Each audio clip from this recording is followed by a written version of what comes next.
Then we cannot switch the camera anymore, right? It's Yeah.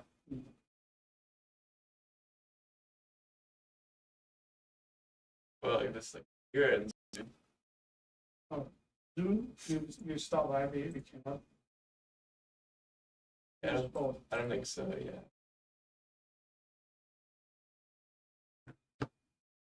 Yeah, it doesn't.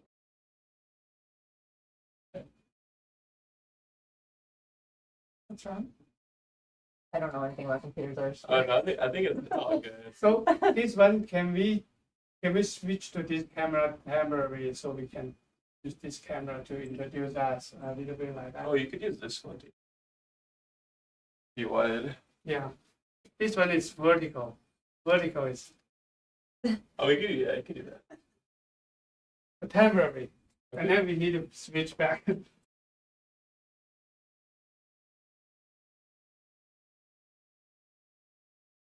Oh, there you go.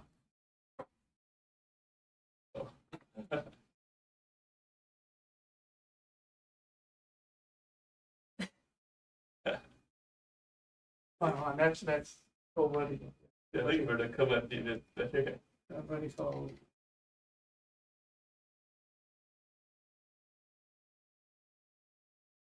Yeah, sure.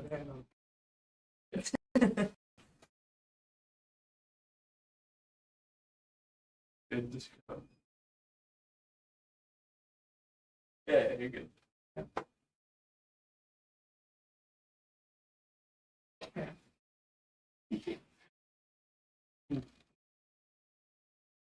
Oh, so now it's already online. Yeah, you're live now. Okay.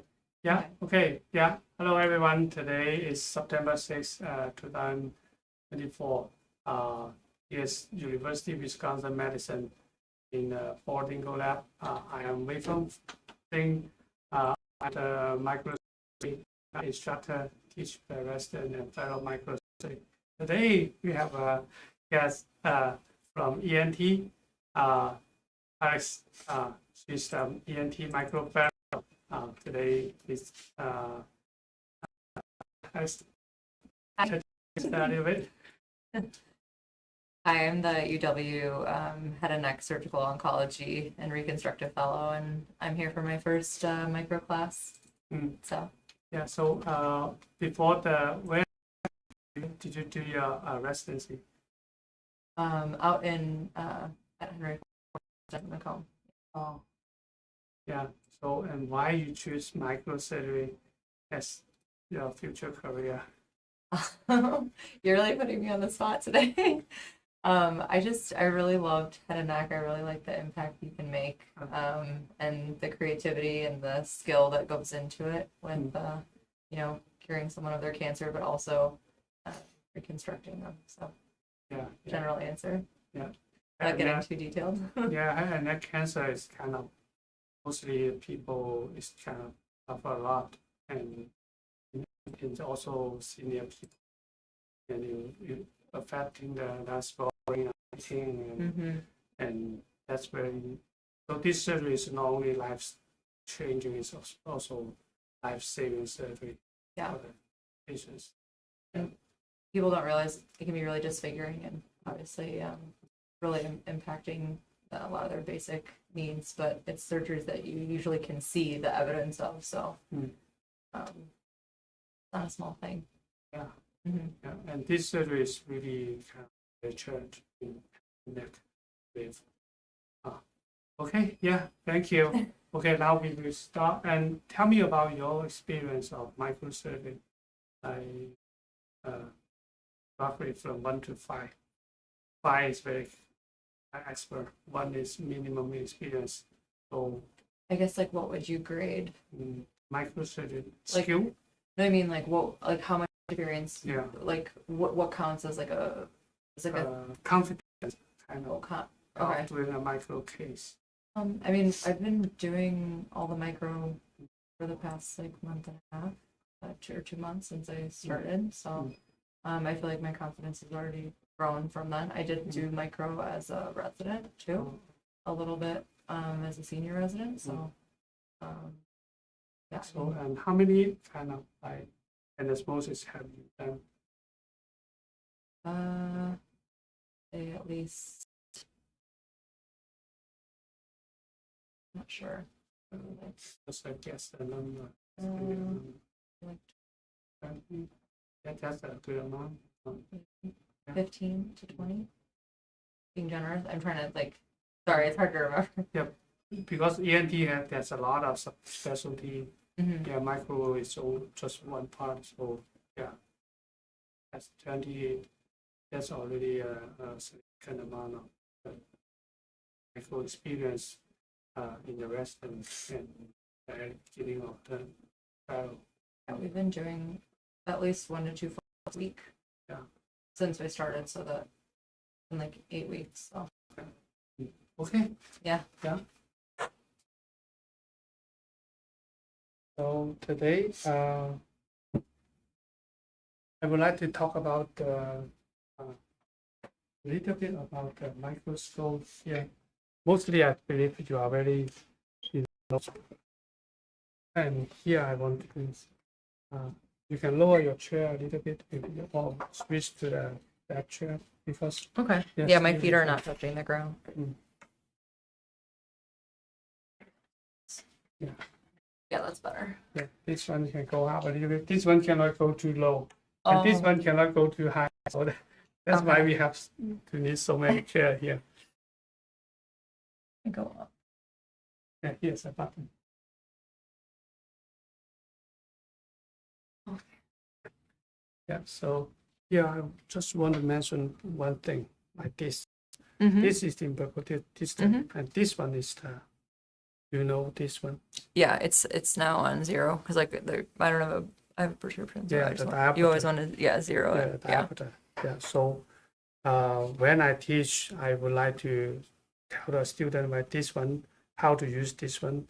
Okay. We already correct our eye by the glasses, so make sure put it in 0. Mhm. And for me, I have a little bit nearsighted, but I don't want to wear glasses.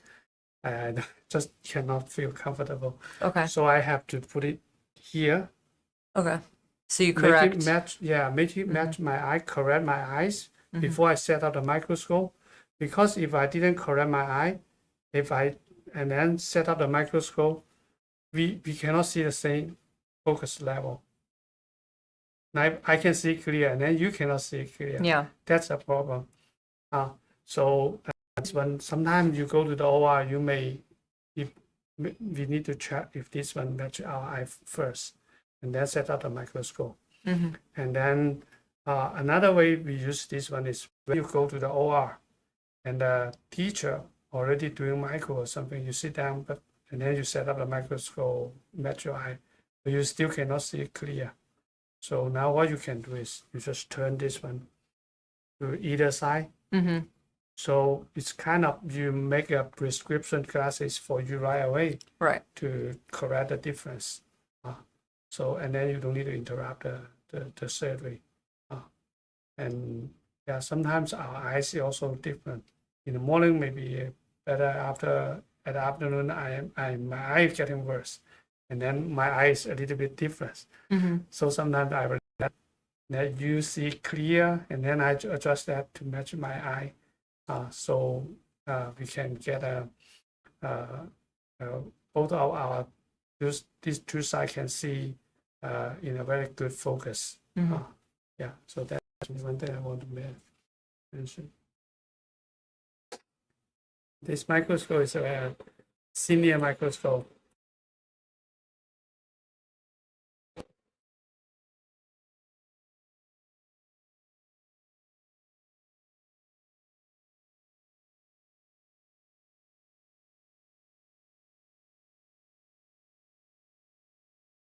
I get some water.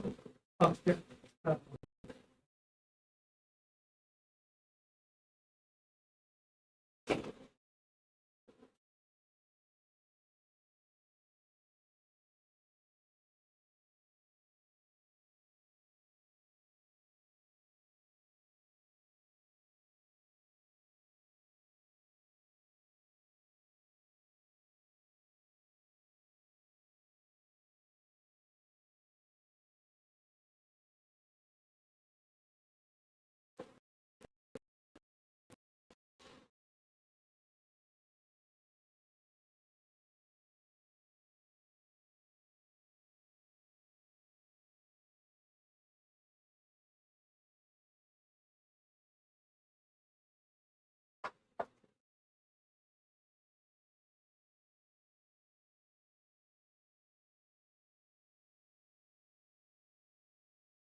Now, are you in full focus now?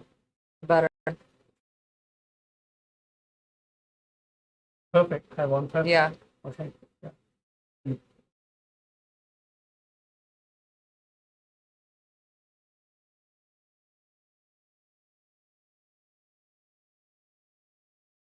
And then now this is 4 times magnification.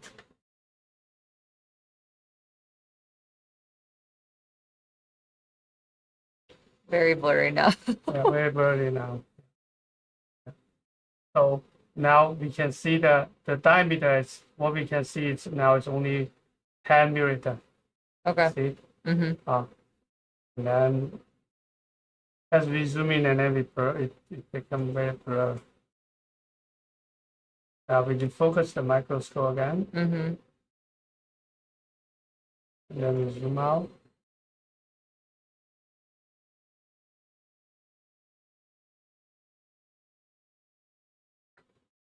That looks clear.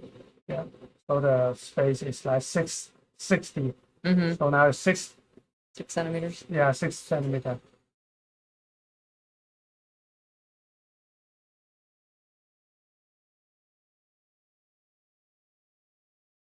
Now,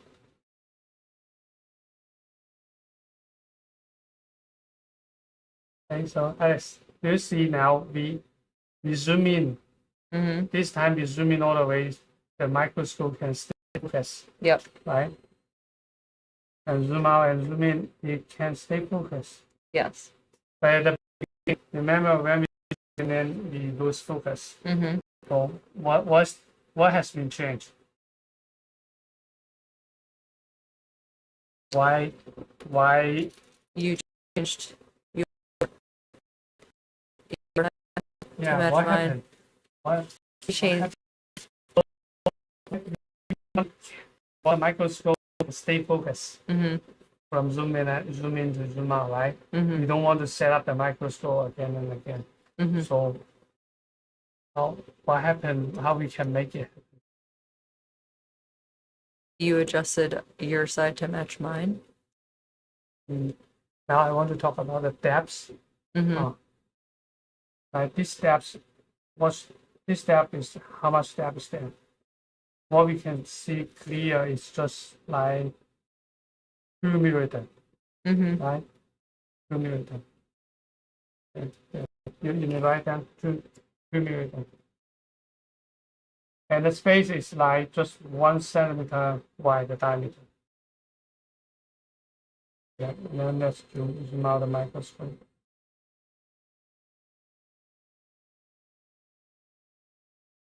Now the depth, what we can see clear, it's almost like 2 centimeter, like here. I feel like even more, yeah. Yeah, a little bit Maybe more than 25 here. millimeters. Yeah, yeah.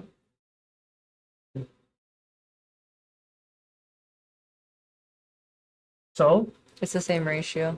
yeah, and then the diameter is about 60.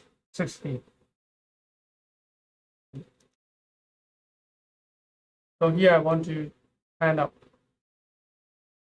think about it as a space. Like this one is just like this size and this 2 millimeter high. That is the space we can do micro. It's very struggle. It's very easy to tell to use. Once it's out of this range, we cannot do micro because we cannot see clear. Mm-hmm. And this one is way bigger, like this big and this tall. So that's just we doing microsurgery. We always try to go to the lower power, but we still can see clear instead of try to see it bigger and in a very narrow field and small depths. That would be very hard for our eye and very easy to get fatigue. And for the depths, how we use the depth in our practice. I remember, I would like to, at the beginning, you may probably, as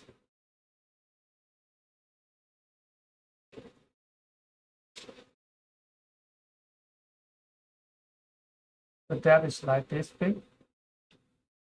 At the beginning, it's 4. The magnification is 4. Okay. And when we can see clear, that means this paper is in here, here, or here. you all can see clear, right? Mm-hmm. But then when we zoom into the highest power of this microscope is 24 times. Mm-hmm. The depth comes 2 millimeter. That means if the paper is in here or here, like this pattern, it will fall out of the focus.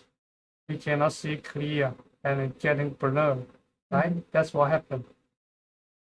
But then when it was on 24 times magnification, we reset up the microscope again. And that means that this paper, this pad was in this 2 millimeter depth within here, right? Mm-hmm. And as we zoom out, the depth become bigger. Mm-hmm. The bigger depth will definitely including small inside. Mm-hmm. That's why we can see clear after we set up in the 24 times, no matter we zoom in and zoom out. Okay.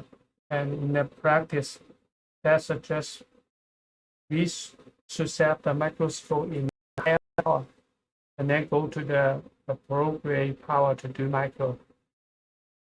Instead of set up the microscope in the lower power, and then when we zoom in, and then we have to adjust the microscope again. For example, we do finger representation. We may use 4 to repair the nerve. We use 6 to repair the artery. We use 10 to repair the vein. So we want to set up in a higher power and then go to the appropriate power to do different things. So that's what that we can use in the during our practice.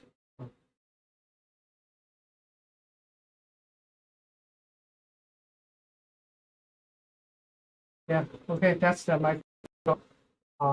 And here I also want to show you the microscope a little bit. Okay, here. Here's the indicator of the focus. Now in the middle, so we have capacity of move the microscope up and down. Mm-hmm. But in the OR, yeah, this paddle is Okay. Yeah. In the OR, there's a focus button. Right. Yeah. Yeah, we just click it up and down. Yeah. Yeah. Yeah, and then we also want the microscope has the capacity of going up and down during the surgery, so we don't need to move the whole microscope. That's it. But sometimes you don't see this indicator to be in the middle. So my strategy, sometimes you may see an LED screen here, and then you can see that. My strategy doing that in some of the microscope, I would like to just press the button of the focus going down all the way, and then I press it going up, and then I start counting at 1, 2, 3, 4, 5. That was me. Oh. That was my phone. 1, 2, 3, 4, 5, and then start 6, and then I press it going down again. I 1, 2, 3, and that's almost in the middle of the focus. So we have the capacity of adjust it up and down. Okay. That's some of the tips I want to share with you. Thank you. Do you feel it's helpful? Yes. Yeah, because at the beginning, the resident coming into training is from like PGY 1 to PGY 6. And for the PGY senior resident, I will skip and go directly to anastomosis. And then I realized they still missing some, like a puzzle, still missing some here and there a little bit. Mm-hmm. And then since that, I would like to talk about from the beginning so they can have a big picture Mm-hmm. of everything. And if they know more, and then we can just go a little bit faster.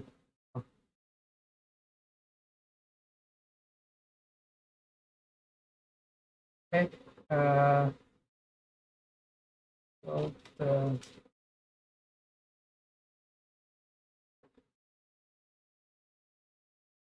suture.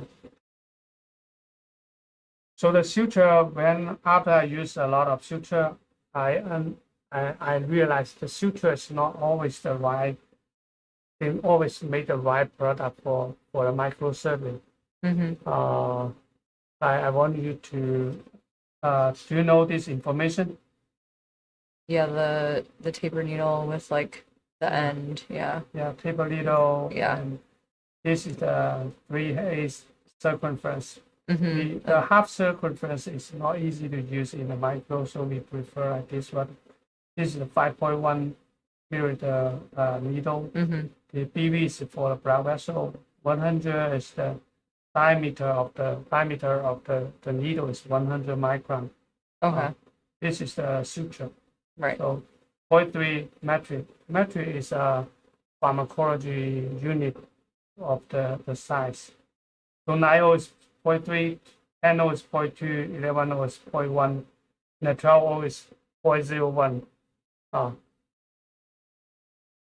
And sometimes like this, the 9O is for like bigger vessel, like 1 to 2 milliliter vessel. And this 5.1 is a good length of the needle. Mm-hmm. And I remember the femoral artery transplant surgery. The lab buyer told them to buy AO suture, but when we got the product, AO suture was on a 3.8 milliliter needle. That's the needle on a 11O suture, but we have to stitch on a femoral artery, Mm-hmm. so we just cannot use that. So not every suture they make it good for the surgery, and like for the AOV suture big vessel, but then put it on a small needle. Very That's small. not good. Yeah. And then I told them to donate to our training and buy something new. So this is some small information. If you go to the department already well established, you don't need to worry about that. But if you are the first person, you may need to tell the OR to buy something correct Yeah. for your practice, or you have to struggle. Yeah.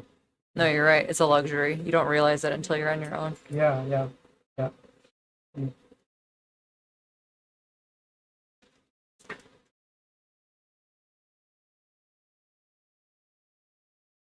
So most of the time, we use AO, 9O, 10O, 11O, 12O in plastic surgery. Yeah, I've never used anything but 9O. About We 9O. just use 9O pretty much. Pretty much. Yeah, 9O is very kind of workhorse for most of them. For the big vessel, like 3 milliliter above, I may use AO. 2 to 3, I may use 9O. Okay. 1 to 2, I may use 10O. And then below 1 milliliter, 11O will be better. When it go to the super microsurgery, below like 0.6, 0.5, that's half milliliter. If we have, Yeah. if we have like this 12, that will be better. So the 12, this 12 suture, this needle is the smallest needle in the US available. This is I let them to try to pick it up and then bend it a little bit.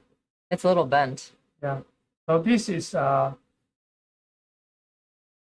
a bigger needle. yeah, this is a 9O suture on a 5.1 length needle and 100 micron Mm-hmm. diameter. And this is the 12O. This 12O is you can see here is 2 millimeter long needle and 15 micron the diameter. Wow. 3.8 and taper tip. So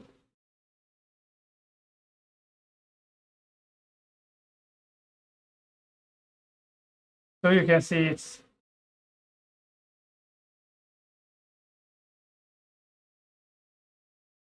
so small.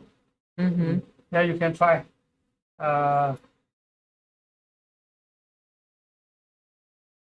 pick it up. Yeah.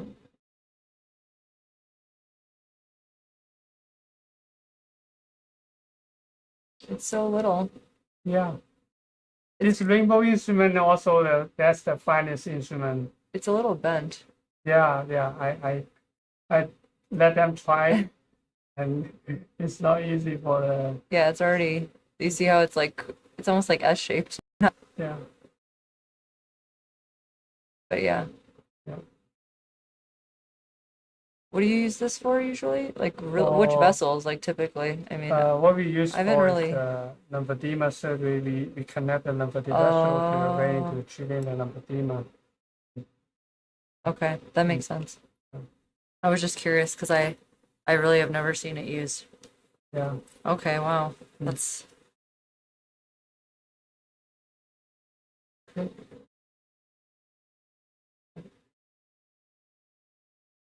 Now you here's one. This is one of the nylon. mm-hmm. So yeah, we can start from here. Pick up the needle and put a stitch here and tie it up. Yeah.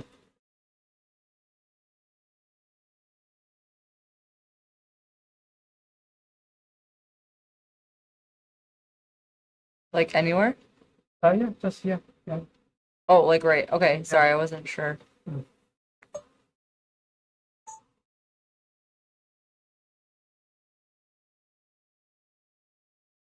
Yeah, let me see what I can help you to be better. Okay.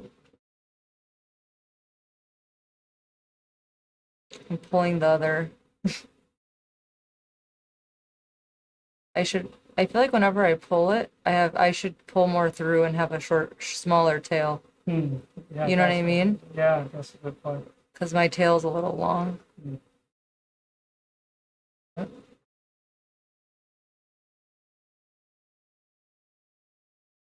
Good. That's my one thing I think I struggle with. Mm.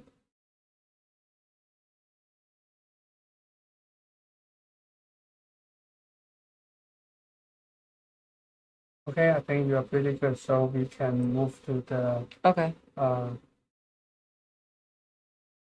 Do you want to just come up? Okay. cut the needle. Oh, sorry. Yeah. Then we go to a simple thing to start. Here I want to talk about the needle direction and method of stitching. Mm.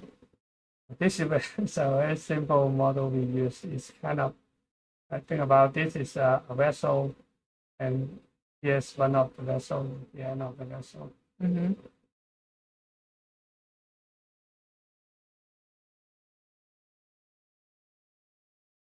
Making a new vessel? Yeah. Mhm. This one. So this is two spot, and then after this one, this is 6 o'clock, 12 o'clock, and then okay, you put a stitch here.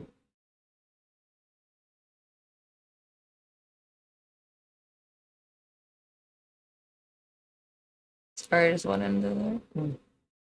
Nice. And you can see you respect the tissue. Very good. Yeah, respect the tissue is very, very important.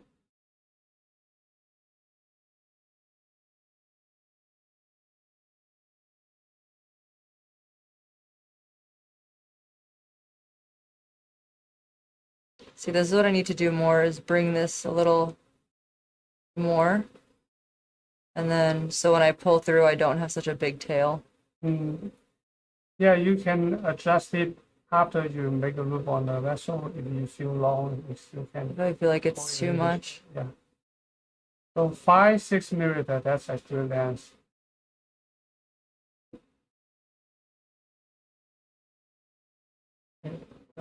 Do you like two or sorry, 3 or 4? How many knots you mean? For knots, yeah. Oh yeah, 3 is good. First one, okay, yeah, give me a needle. Oh, you want the needle? Okay. So here, I want to talk about the needle direction. So Mm-hmm. I'm not only want to perform well, I also want to share with you the teaching. When you have a student, how to tell them to do. I here the needle direction. Particular, that's the textbook set. The Mhm. right way. Actually, there's not a right or wrong way. It all depends on the situation. Mm-hmm. It's the most stable way.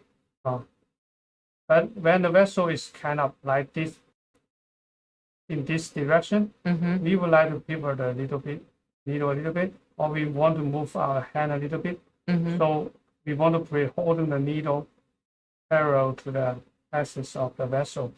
So we don't need to adjust the needle anymore. I think about it, holding the needle like this way, and then we come in, and then we adjust it. That's pretty hard once the needle already in the vessel. So we're holding the vessel, the needle parallel to the vessel.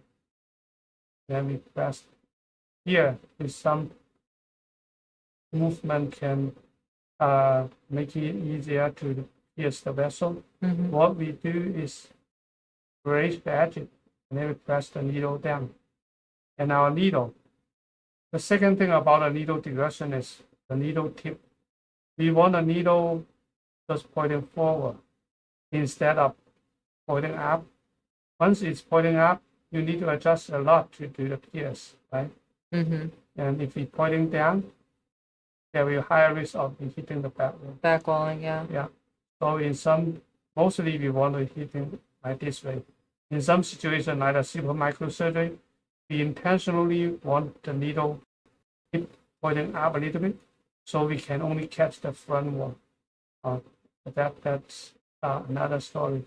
So holding the needle like this way, or parallel to the actual axis and horizontal to the surface. So in this situation, we can use this method. In the regular stitching, we like to turn and pierce, and then come out. We want to turn like that way. But in micro, we do slightly different.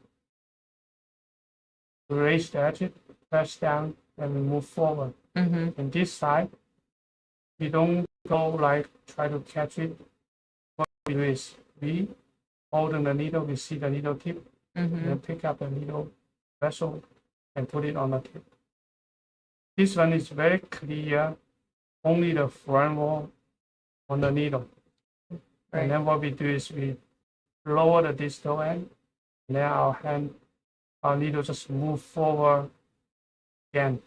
So all we need to do is just move forward instead of turning or tilting a needle and try to do the entry and exit line. So this method you will feel kind of more comfortable.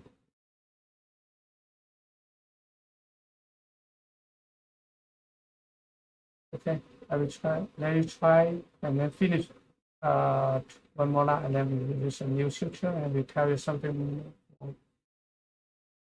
Oops.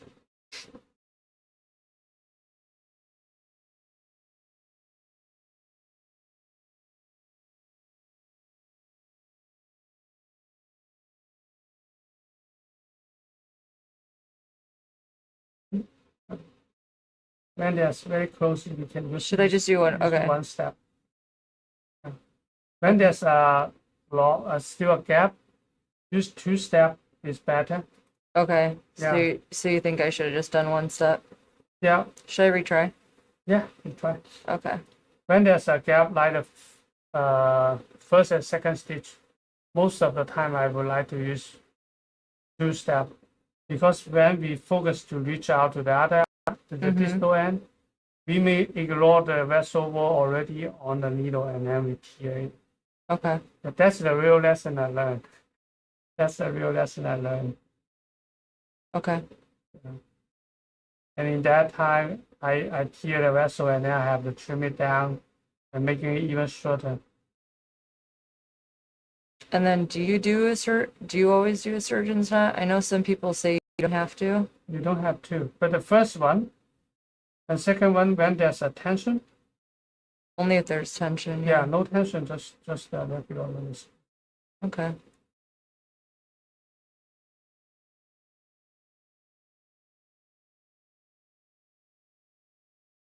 I guess that was 3.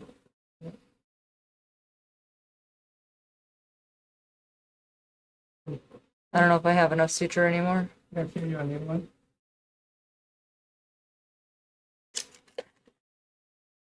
Where do you want this one?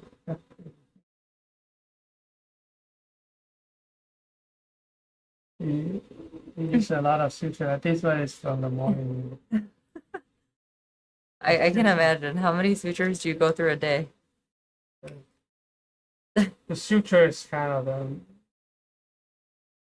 you want me to grab it? yeah. Do you see any Caesar here? No. Do you see here? Oh, the picture? Yeah. Why there's a Caesar? That's saying where to cut it? Yeah. So that they suggest we cut here. Mm-hmm. So sometimes we holding the needle and try to pull it out, but sometimes the sponge kind of catch the needle very badly, and then we break the suture from here.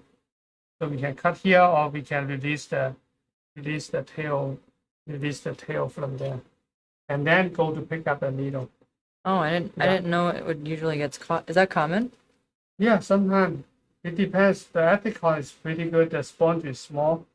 Some of the sponge they pretty big, and then you break the suture, and it's will break just right from the needle.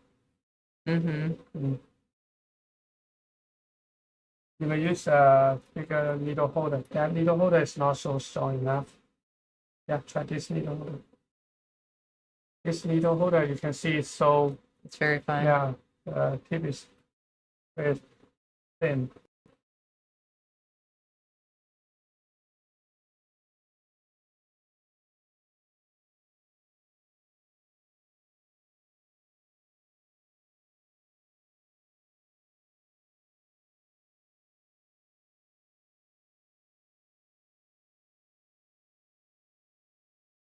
Yeah, this is the longest way we need to move our hand while we pull the suture. Mm-hmm. Yeah, that's 13 centimeter long way to go. Especially under the microscope.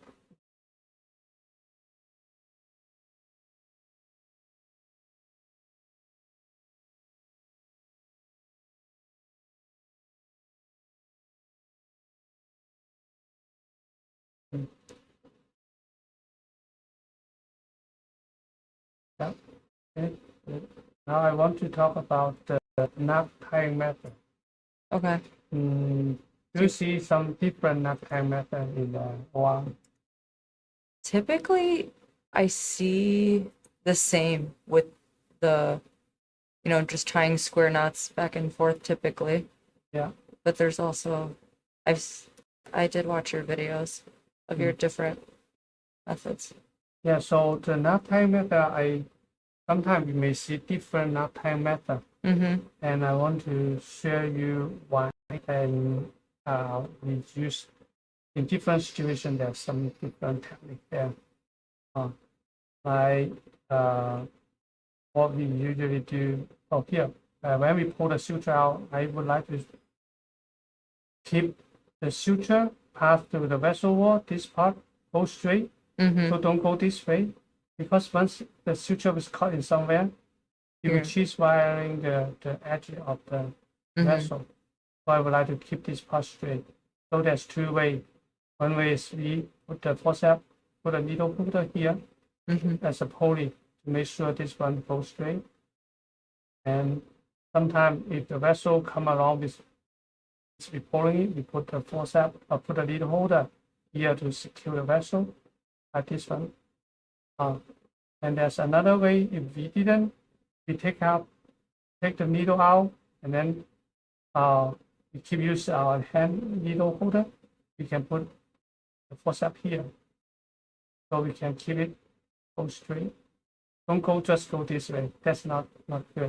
Especially when we're stitching on a small and thin vessel. But using this hand is still better because we can adjust both sides. If we keep use this hand, hold it like this way. So we want to make this part straight. Mhm. And then when it comes to the knot tying method, use the needle holder to wrap on the needle holder. That's what we translate from our regular stitching method, knot tying method. Use this one, and then cross. The first knot, the second knot, and tie the third knot. Mm-hmm. Crossing it, by crossing it, we can tie a square knot. Right. So this is very common, we can see. And That's like the most sometimes, common. huh? That's the most common that I see. Yeah, and then sometimes you may see the teacher, they are really cross the instrument, they go up and down, go up and down and tie on one side. And then the second one just left to right, go this way, like that, up and down instead of cross the instrument completely. Mm-hmm. Cross the instrument is not comfortable, right? Mm-hmm. So this is the regular way. I would like you to do a like put a stitch here. This needle is huge. It's for the Achilles tendon. Yeah. Repair that. So hand tie a knot. What would you like to do? Okay, one. Okay, pull the suture. Why you cross the suture? Yeah. So at the beginning, like there's two ways to tie knots. Yeah. Like one way is we didn't cross the suture, then just like this way, and then cross our hand. Right. But if you pre-cross, you don't have to pressure. naturally, when we're holding the suture, we naturally go this way. Yeah. Because we don't want to cross our hand. Right. And cross our hand, we lose the ability of adjust the knot and make it the edge even or something. So we naturally go this way. We cross our hand. So in microsurgery, why we didn't do that? Actually, that's making it easier and better. So now I'm talking. I want to talk about that. Okay. Yeah. So actually, like sometimes we tie the first knot of on the vessel. We want to have the ability to adjust the edge a little bit to kind of making it even match better. But when we have to cross our instrument, we struggle actually, and we cannot adjust the edge of the vessel anymore. So actually, I do the same way of while we doing the hand tie a knot. After I pull the suture out, what I usually do is I keep the suture still in the air and I bring it back to in front of me, and then I just starting by here. Starting by using the needle holder to holding it. This way, the same thing we did just now. Cross the suture at the beginning, and then we tie a knot without crossing the instrument.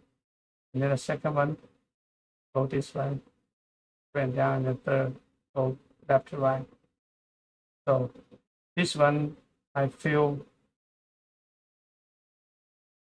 we can have the capability of just the edge of the vessel, and also more comfortable. I don't know. I switch to this method until I teach, and then I see the resident. We all kind of naturally translate the method we do in a general practice. But when you're getting better, you will slowly switch to the like this simpler or easier method. But for me, I feel as a surgeon, we don't know. We don't know. We getting better, but we don't know what has been changed until you see your student, or I see you. I see the resident, or see this at the very beginning why they have some struggle and feeling not comfortable. That's something, or that's something happened. And in the training, if you want your student to improve their hand dexterity and has a easier study, ask the suture.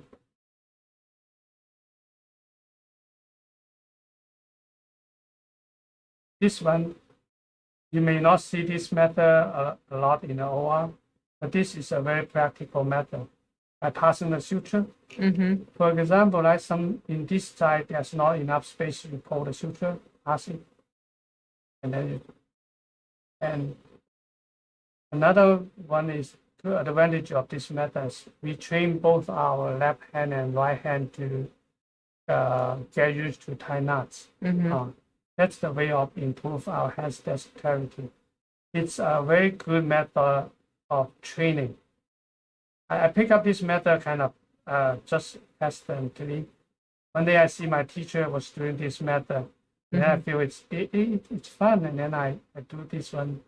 I do this method, and later I realized, both my left hand and right hand, I can do tying knots. I didn't feel there's too much difference, and then I feel this is a good method in the training, and you don't need to think about. You don't need to use your brain to think about how to clock the instrument like pulling up and down or this way. Mm-hmm. So that's a very this way the resident have more fun for the PGY1 or even the medical student and even the high school student. So when you're getting better, there's two different techniques like the airborne method. You may see that in our video.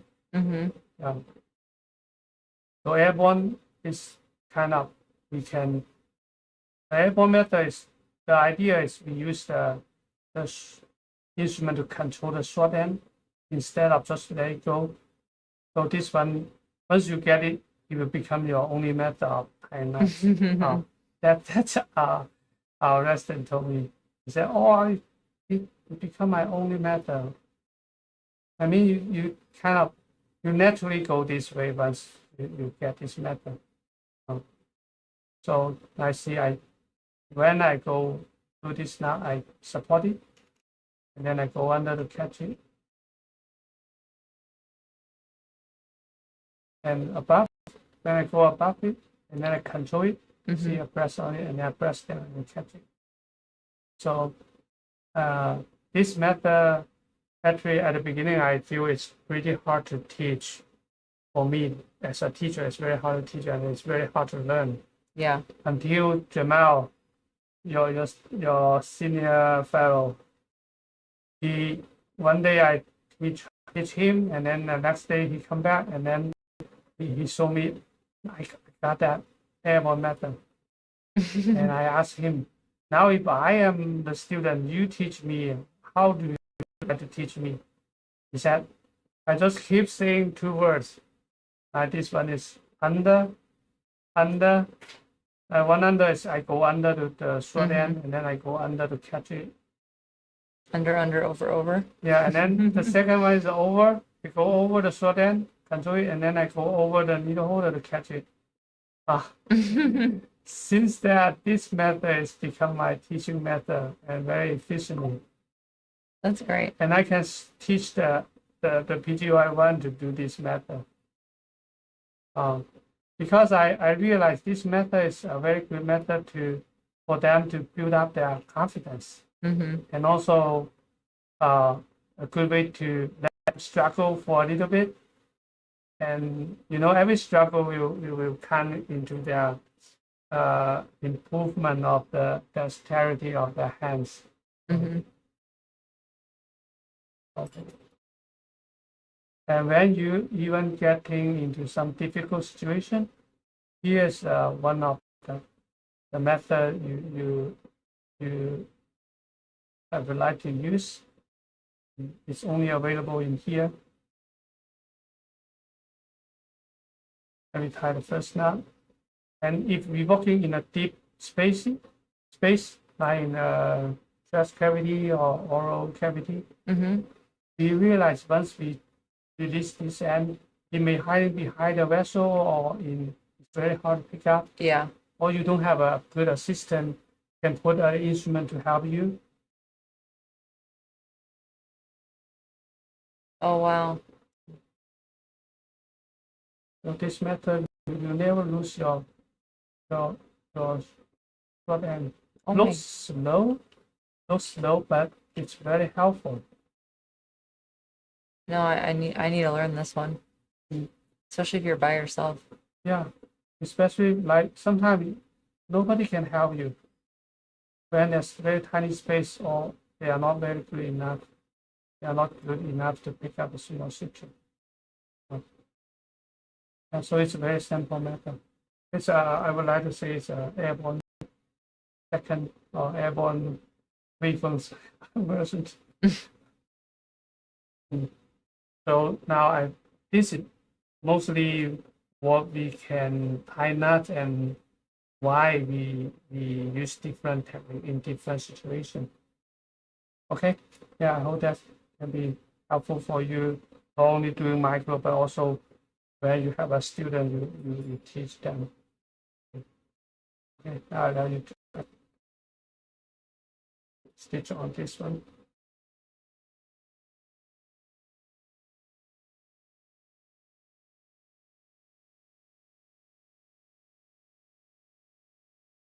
Yeah, so after I teach, I learn a lot of kind of,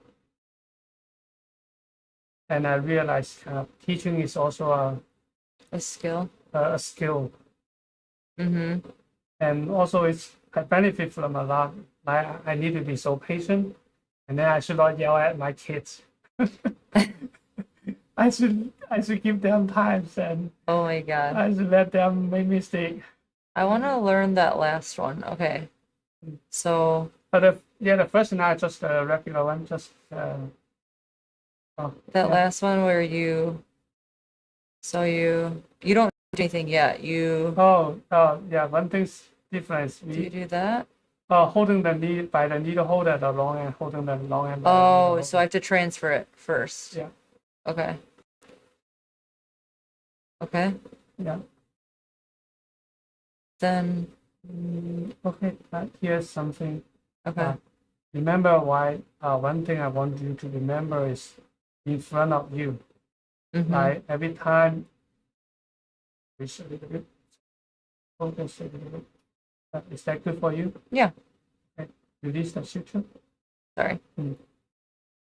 One thing I want you to remember is when we pull the suture out, Mm-hmm. then I want you to bring it back in front of you. Okay, next, catch the suture. And here, the second thing I want you to remember is three times of the short end, holding the long end a little bit longer, 3 times of the short end. That's the best length of making two loops, and you don't have to pull very far away. Mm-hmm. Yeah, so in front of you and 3. Yeah. And the first one is the normal one. Oh, you want me to do? The first one just, getting started, just doing the regular one. Okay. Yeah, left to right. Sorry. Just sitting, right? Yeah. I was just trying to. Don't need to cross the instrument. Let me give you another. This is not really.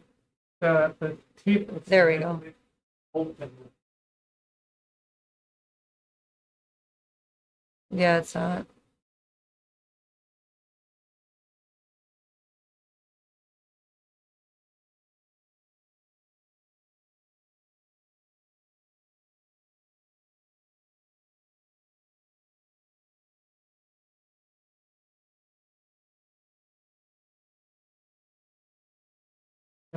Thank you. Oh, this is finer. Yeah, so sometimes they need that slightly a little bit open there. Mm-hmm. Yeah, so micro instrument is very fragile. Yes, they get old very easily. Yeah. Do you still want me to keep doing the regular way? Yeah, okay, like holding the suture. Okay.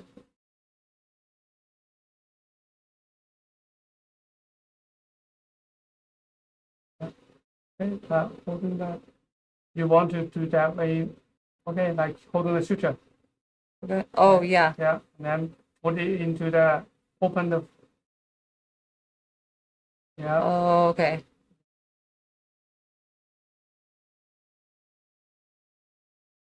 Am I doing it right? no, No. so here, enter this loop. No, from here. Oh, okay.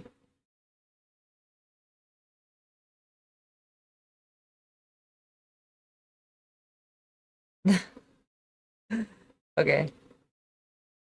That's the suture one more time. Okay. For the suture. And then I'm going through here. Like that? Yeah, yeah. So one tips, yeah. Okay, keep going. Yeah. Okay. For you to, let me show you. You see one more time. Yeah. And It's tricky. Yeah. Thank you. and then bring it back. Okay. And I open and then catch it at the same time. See what I do? I use Your before help. I want to move this one a little bit away from, so there has small distance there. Oh, okay. And then I move it, and then I just press this one down, enter this one, Oh, okay. go down here. Okay. Now you may see better. Go beyond the needle holder from enter from this side, Okay. from outside in here, from Okay. this outside in here. This will make a loop. Okay.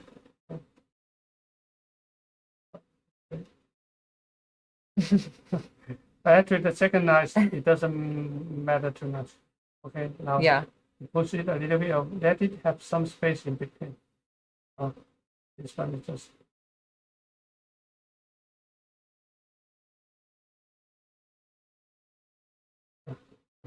You naturally have that space already.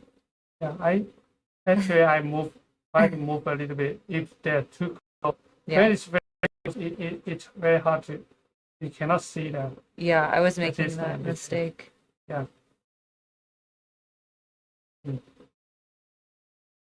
You make it look very easy.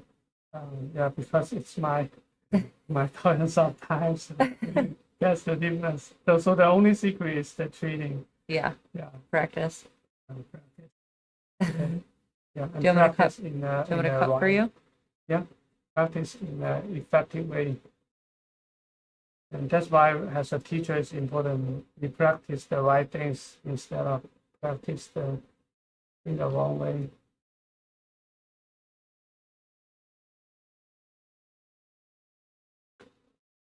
Okay.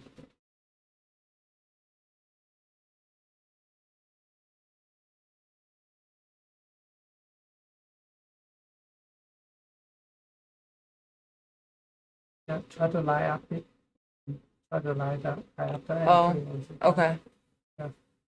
The dog ear and making it even. Mm-hmm. The space even is very important to prevent the leaking.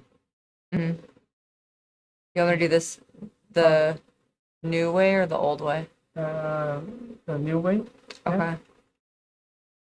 I Okay. need to switch Yeah. my hands. Yes. Okay.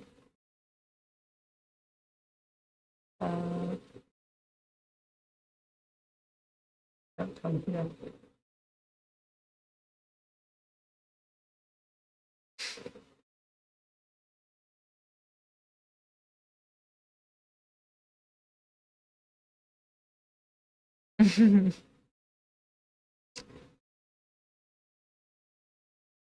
Wait, this is correct. Yeah, like this one, there are some small detail we need to pay attention to. This Okay. you hold on the suture. Now you can see, now this suture is under your needle holder, right? Mm-hmm. Okay, so it's not, this one is not easy. Okay, now even let go, just listen, make a loop. If you're holding the suture like this, suture is under our needle holder. Mm-hmm. It's even just make a loop on the rest, on the suture is, on the forceps is hard. Mm-hmm. Because it's under. So usually we holding the needle, the suture in front and above Yeah. our needle holder. Mm-hmm. That's the right way Mm-hmm. and easier way. So what happened is kind of sometimes when we try to reach out to it, like we try to reach out to it, and then we hold on the suture like this way, and it's under our instrument. So we need to bring it back to in front of you, and then this area is very good, and everything will come to naturally in a very comfortable and easy way. When you bring it back to in front of me, I catch it, and this direction is pointing forward, and then the suture is in front and above our needle holder. So that's making it easier to make loops. And for this specific method, this is we need to let this part going up in front on the top of the needle holder. Yeah. Okay.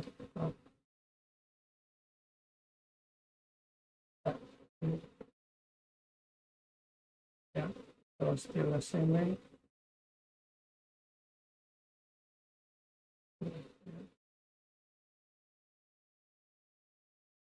So now is in teaching this method, now you probably the first one try to learn this method. So I still struggle of how to teach you. No, that's. Wait, you said I'm the first one to try and learn it? What do you? Wait. Yeah. Oh. Yeah. They don't have the. I mean, most of them they don't have the necessity of to use this method now. But you see the value. Wait. Is that okay? Yeah, try see if that okay or not. In the lab, it's just try.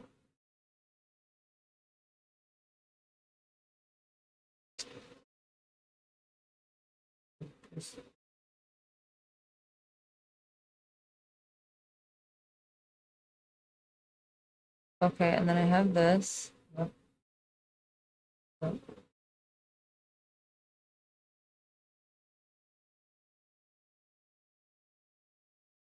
Yeah, success.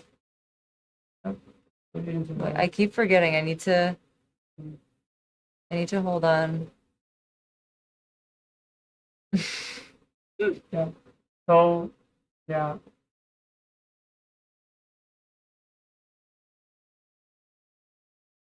The better way is we holding the suture like this one, if the tip pointing up. Okay. The tip pointing up, that will become more convenient. Should I just have this? Yeah. Closer? Yeah.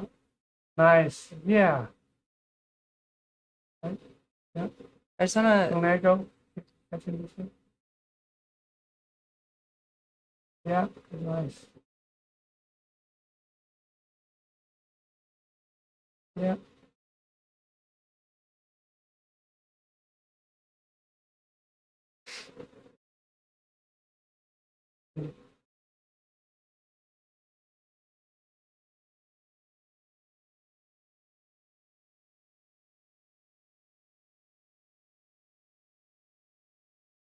maybe I have a little bit too much length. Mm.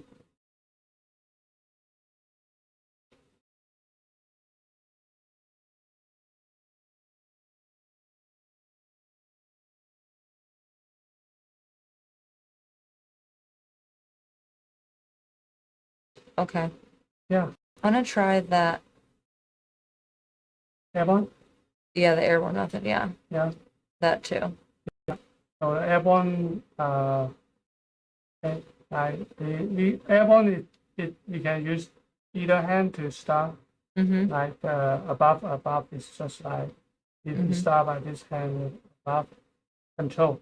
That's very important. Control it. When we control it, go above. You go above. I see I pull the suture actually is on my side. I don't. If stay in this side, it's not gonna happen and not gonna easy. It's like awkward. Yeah. Yeah. So I go this side and I press it down. See? I use my right hand to control both vessel. And I go under. When I go under, I will support it. Support this one. and then go under to catch it. So here sometimes it's hard to understand is where's the loop. So this is the loop. When we go above, actually we already make a loop, right? Mm-hmm. When we go above, you already make a loop, you just enter the loop. Don't need to go out to find that. Okay. When we go under also, we go under, we already make a loop. I remember it's already make a loop, and then we just enter the loop and catch it. When we catch, don't catch here. Go slightly to the tip, and then catch it.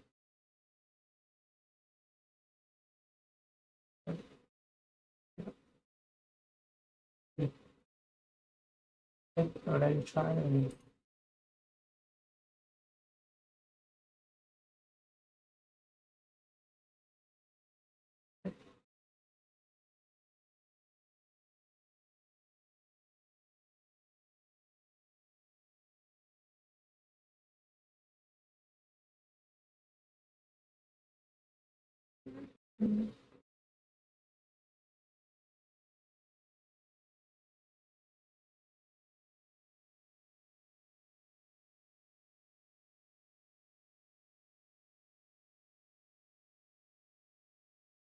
That's more even.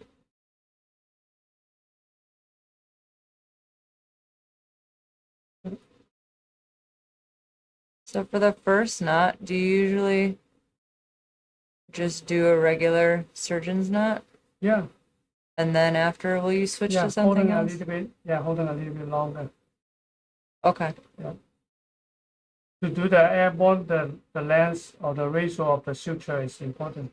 Okay, so I need to put this in my right hand. It doesn't matter. Airborne, it's Oh. it's either way. Mm, We just practice both hands. It's fine. Yeah, holding the suture. okay. And there you go. Yeah, go under, and then go under to catch it. Yeah, go under to catch. Go under the needle holder to catch it. Under here. I guide you a little bit. Okay. Okay. Yeah, holding the short end. Oh, holding the. Yeah, holding the short end, and you go under. Okay. Let go. Which? Let go of the short end. Then you go under to catch it. Oh, yes. Okay. Okay. Yeah, go above. Above. Yeah. Let go. Now I will guide you a little bit. Okay. Again. No. Okay. Holding the suture. Holding the suture. Okay. Go above and okay, like this one. We press it down and let go and go above. So this one go above is go above the needle holder to catch it. Okay. Yeah. So under. Yeah, under when you go under, support the suture, raise the short end, and then you go under to catch it. Yeah. Now go above, press down the short end, and go above the needle holder to catch it. Yeah. Press down a little bit more so you can go to the tip of the short end. Okay. Yeah, go under. So under. Under. Raise it. The needle holder, raise the short end, raise it, and then you go under to catch it. Don't go beyond this part. Oh. Let this part out. You're almost Oops. done. I'm going under. Go this way. Go Oh. back this way. I already made the knot.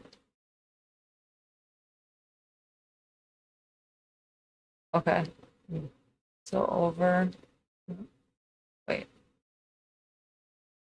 You hold the short suture. Pardon? Holding the short suture. Yeah. Yeah.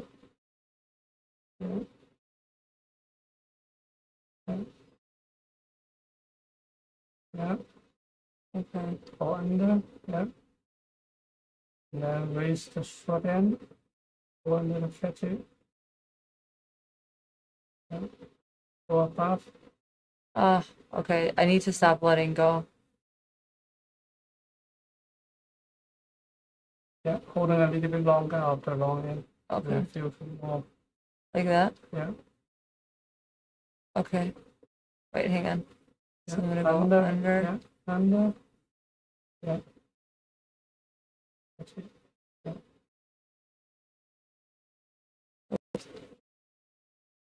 And then Go under.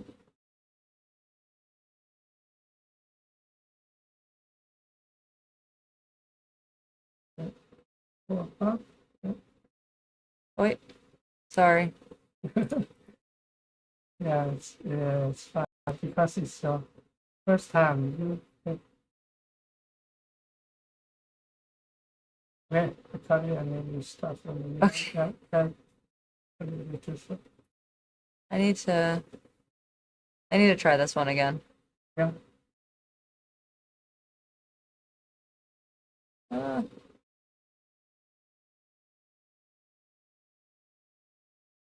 okay.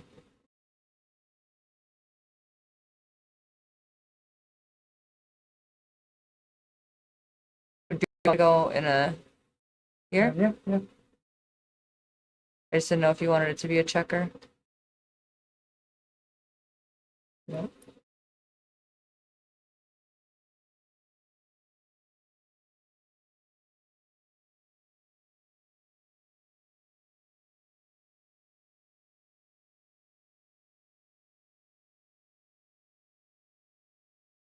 Okay. Now it's Now I you need to hold it a little switch. bit. I switch this. Yeah. And Go then under. Yeah, let go. Let go under the catch it. Yeah. okay.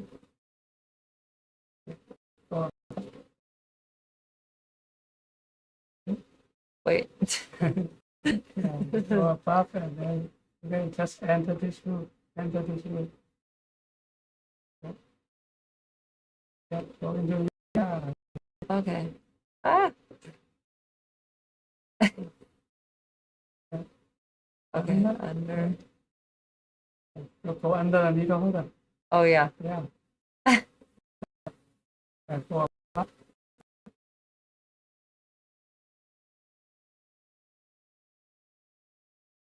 Go under. Yeah. Under the needle holder to catch it. Yeah.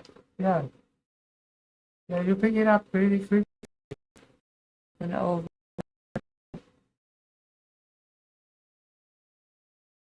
No, hang on.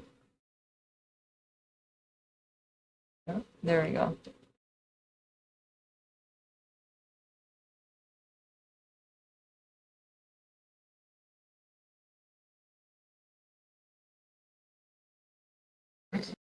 I don't know what happened there. No, Sorry. yeah, it's getting short. Oh, that's why, yeah. Yeah.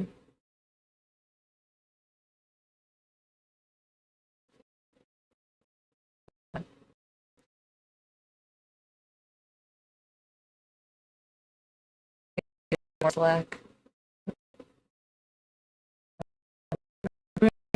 This of the length of suture is important. Okay, I will do a couple more times. You see something I didn't tell you. No, please tell me. No, sometimes you may see something important, but I didn't able to or verbally tell you. What I do is try to get a sense of control. Control. And when we go above, so it's on the press down to the tip. Right? It's a pickup, but this pickup is a dynamic pickup. We go to the tip. And then also try to kind of get a sense of control. Control here. When we go under, we like to support it. And we support it when we want to raise it and go to the tip a little bit. Or we go outside in, catch from outside in and catch. Oh, okay. Yeah. So with this one you will become more neck going down, and this one you go up, and then we catch it from outside in, This one. So you see still drumming. So in some difficult situation, this one is better.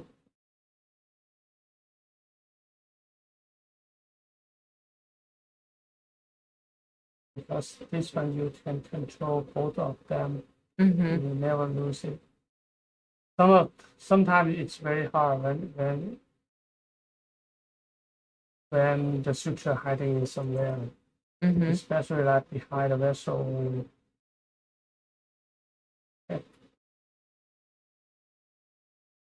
What was the other one? You showed me the switch hand, right? The two hands? Oh, When you the treating method? Yeah. Yeah, switch hand. That's a very basic method. How often is that used? Do you want this? How often they use? Yeah, like how I haven't really. Yeah, only in some difficult situation. After a while, you will become naturally when you in that situation you will use it. Mm-hmm. Like sometimes the space is too small.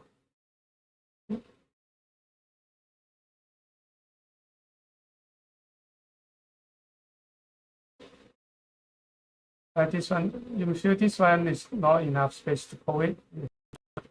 Give it to you can pull this side, the long end. You can help yourself, yeah. Yeah. And the advantage of this one, there's two more is one, we don't need to think. How do we pass the suture? So we just always the left to right.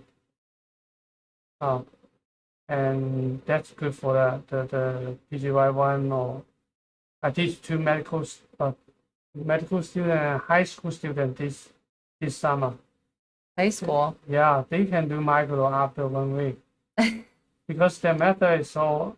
Yeah. So I don't want them to think and use their brain just to.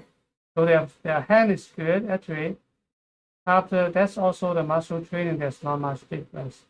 Mm-hmm. And this method you can train both of your hand to airborne or tie knots. So now you can see. Once you get used to it, it's the same. It's not like writing. You have to use your dominant hand. Mm-hmm. So it's kept real. Doing micro, you don't have to use your dominant hand. Mm-hmm. Tying knots, I mean, stitching still the dominant hand much better. Should I get a new one? Yeah. Or you can try if you can do one more time. Okay. And find your limit. Okay. And then you will never have a limit. You know.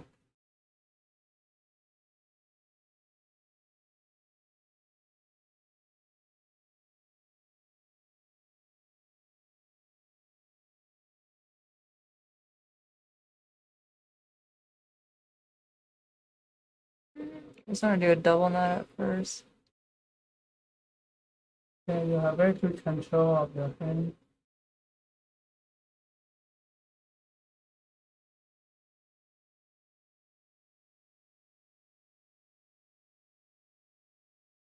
Oh, I should switch my. Yeah, when the suture is very short, the forceps is a smaller instrument to make loops on, and it's easier. I should shrink that.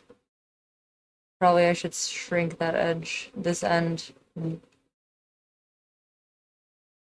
No, I'm just doing my usual.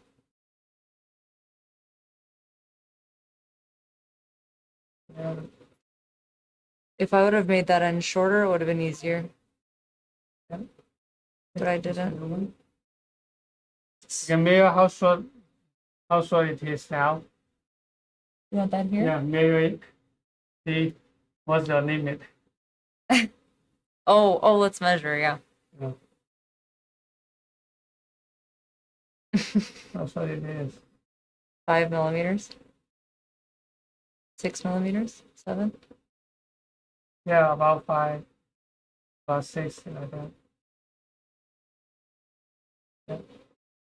Yeah, wow. Yeah. So you will 5 never have a limit, and you will never say the suture is too short, because you will never use a suture like going to 6 millimeter.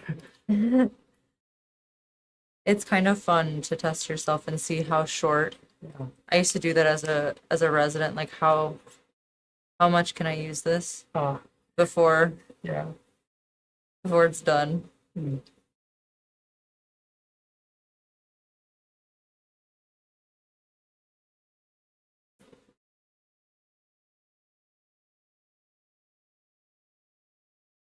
I've never seen it get stuck in there. Yeah, How often does that happen? at the concert, you will see like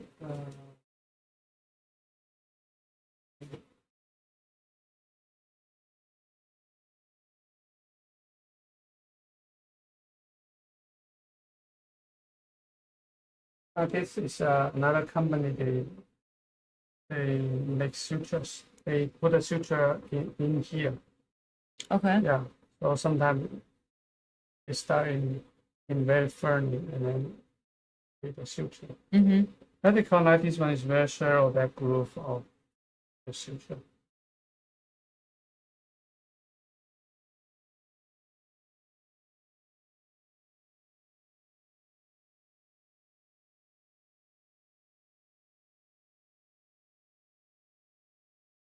Okay. I want to practice again.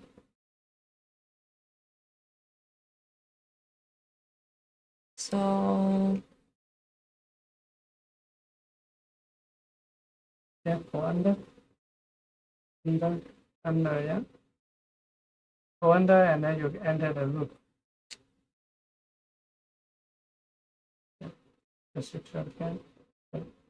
okay, under. Under. Go under the needle holder to catch it. Yeah. Go this way. Yeah. This way. Oh. Yeah. Go this way. Yeah. Go above.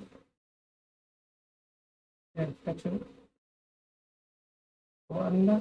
Yeah. Catch it. Yeah. Yeah. Go under. Catch it. Now go it slowly. Now you see the knot. How to make. That's not a good knot. You pull it direction, you become a slip knot. Okay. That we can slow down and observe how to the knot. Yeah, this way is good. Yeah. Mm-hmm. So then here, Here. but I feel like this is too. Slowly. One more time. Sorry. Hold that way. Right. Now you see the knot Yeah. pop up. Then you go to the right way. It will become easier. Yeah.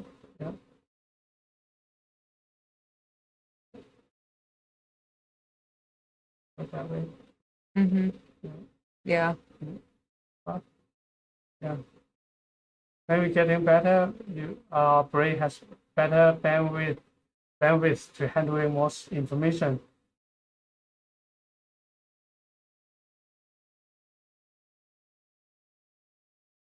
I feel like this is a little too long.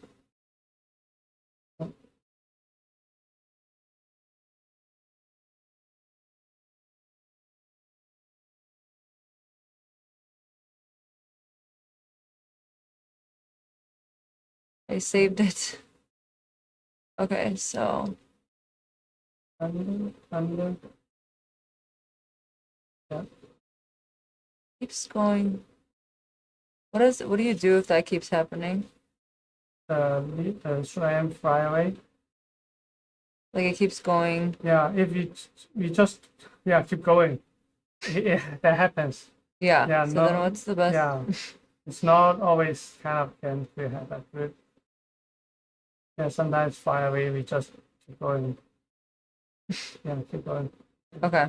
You just kind of ignore it. Yeah. In like using the 11-0 suture is a little bit softer, and and when the instrument is flat and the suture can adhere to that, that can make it even better.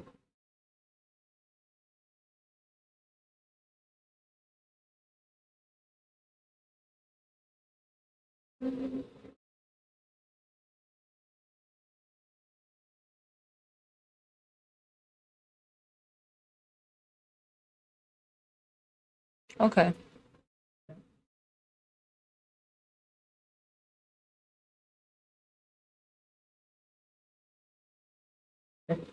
Take a chicken thigh.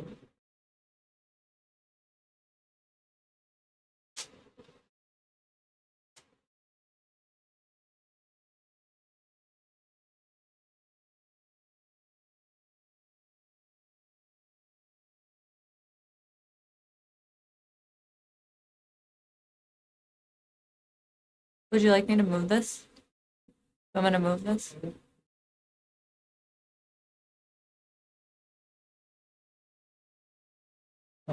Let's finish this one so we don't need to dissect the rest of our and save some time. Okay. This is our blue blood chicken thigh model. Mm-hmm. So since we use this one, we don't need to go back to use the red. Mm-hmm. It's good enough to learn and practice the technique. Of course, if we want to kind of more realistic animal is to provide a better realistic, like some blood flow, the position, and is the nerve. Mm-hmm. We want to practice the nerve. And also,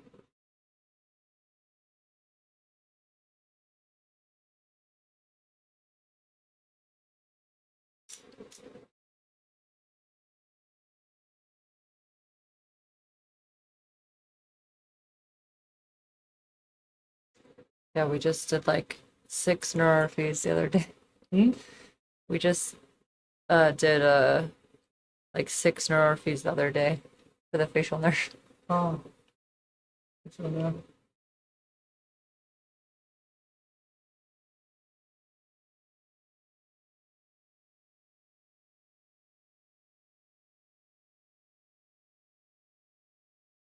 The facial nerve, who take care of the facial nerve? You guys or the plastic surgeon? Yeah, I think a bunch of people can. Whoever wants to take care of it can take care of it, I think. So now to do the adventitia, we need to clean adventitia a little bit. Oh, yeah. Stuff. So Do you want me to get the curve micro? Oh, here, the curve micro.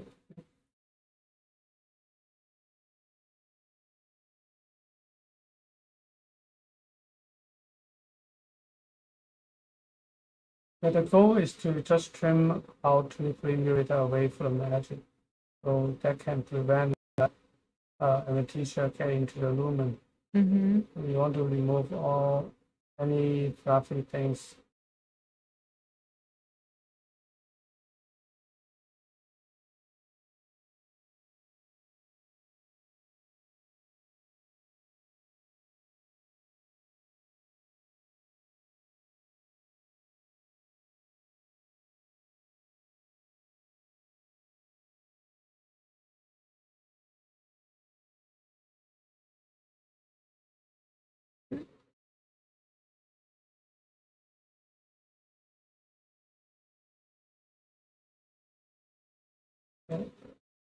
Right there. Basically there. You're doing very good in respecting the tissue. I only pick up the adventitia. That's very important. Okay, this up. And there's a small brush. Make sure don't trim it off. If we trim it off, and then there will be a hole, and then we have to fix it. Like this one Mm-hmm. and this one. I trim it off. I was doing surgery. That's And okay. then there's a hole there, and I have to put one stitch to close it.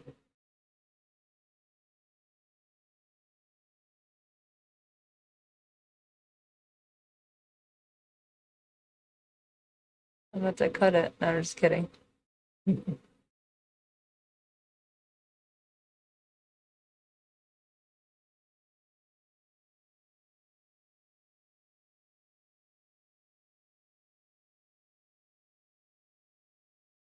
Now you can see like this forceps, they kind of this straight, too straight, and you can close one segment of the tip. That's easier for pick up a suture. Right? You can catch the suture easier.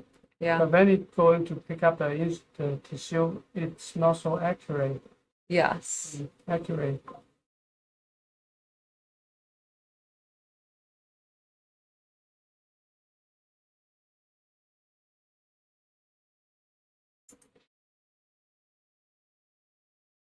And when we took a look, right, take a look of this instrument, or take a look of your Very forceps. fine. Yeah, very fine. And it designed only the tip can touch together. So this forceps can pick up the small structure very good. That's why your left is harder. Mm.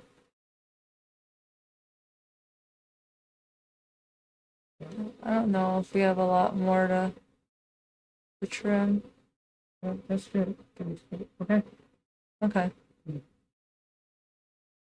Background.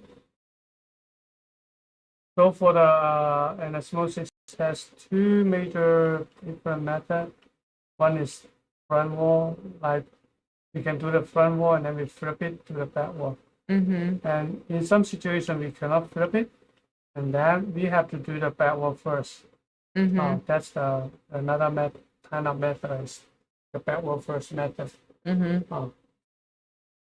And then front wall and back wall, there's some variation, like we can do 0 and 180, like 6 o'clock and 12 o'clock. Some of them, they do 3-stitch, 120 degree, so it divide to 3. So there's different technique. Yeah, show me what you like to do.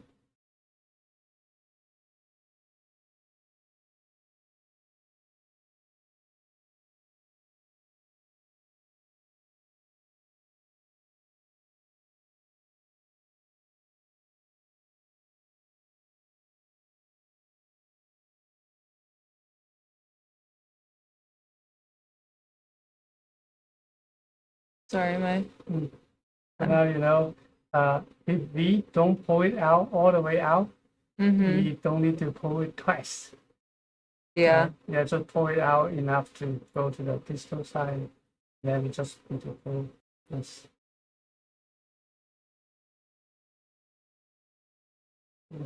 Size small.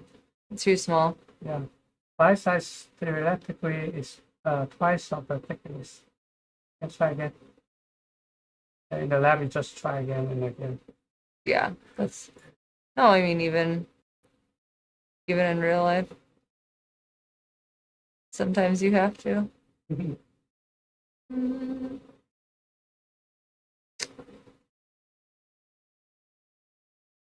There we go. Here. Did I hit something? Okay.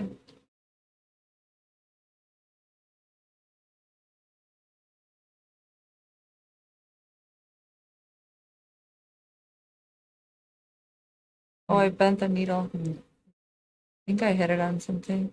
Yeah. I can bend it back. Yeah, try. Fix it. Oh, Use 2 needle holder. yeah.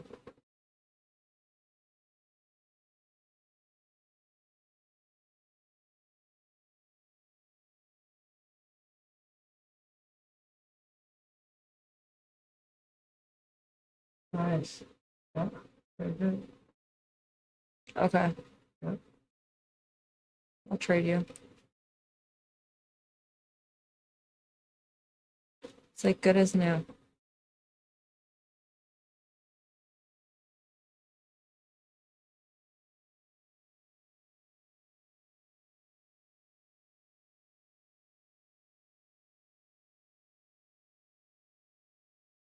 I think I'm going right in that. Is that okay? Try to avoid a little bit. Yeah. Go to the Okay. edge of that. Okay.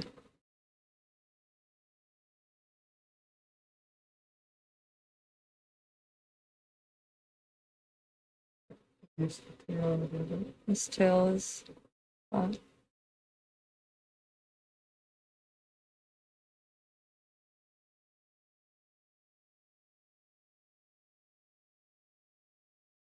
This chicken is sticky.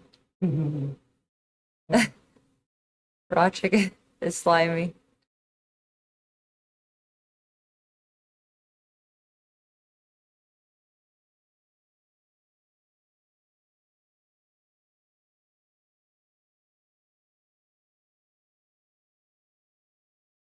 Okay, I should practice the new techniques. I usually do.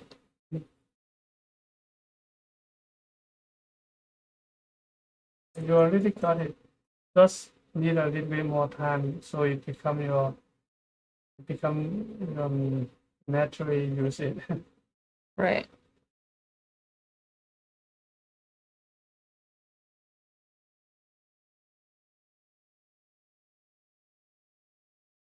And then we'll put 180. So this method, in the ENT, I learned this method also. Mhm. You do from the top and then run all the way, yeah, just one by Mhm. one, go all the way, right? Mm-hmm. Yeah. Yeah. That's what we do. Yeah. And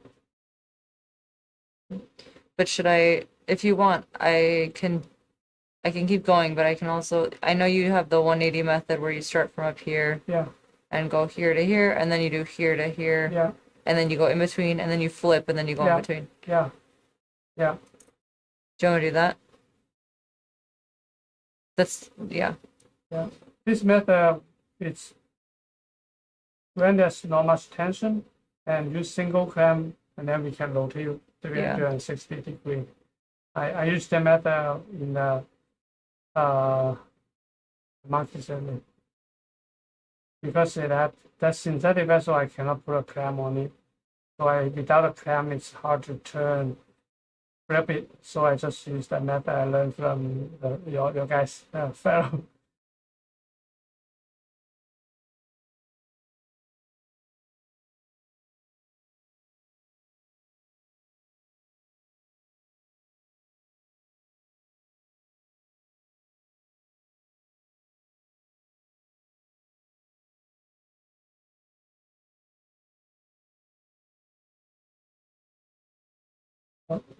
Yeah, inside out, inside out. Oh,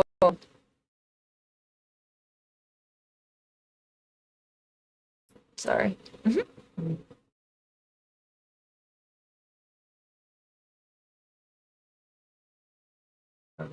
Usually now we use because the needle now is on the left side, use your left hand to pull it out, it will feel comfortable. Okay. Because now it's on the left side. If we still use our right hand, go to the left, you will feel it's not so comfortable. Yeah. You're right.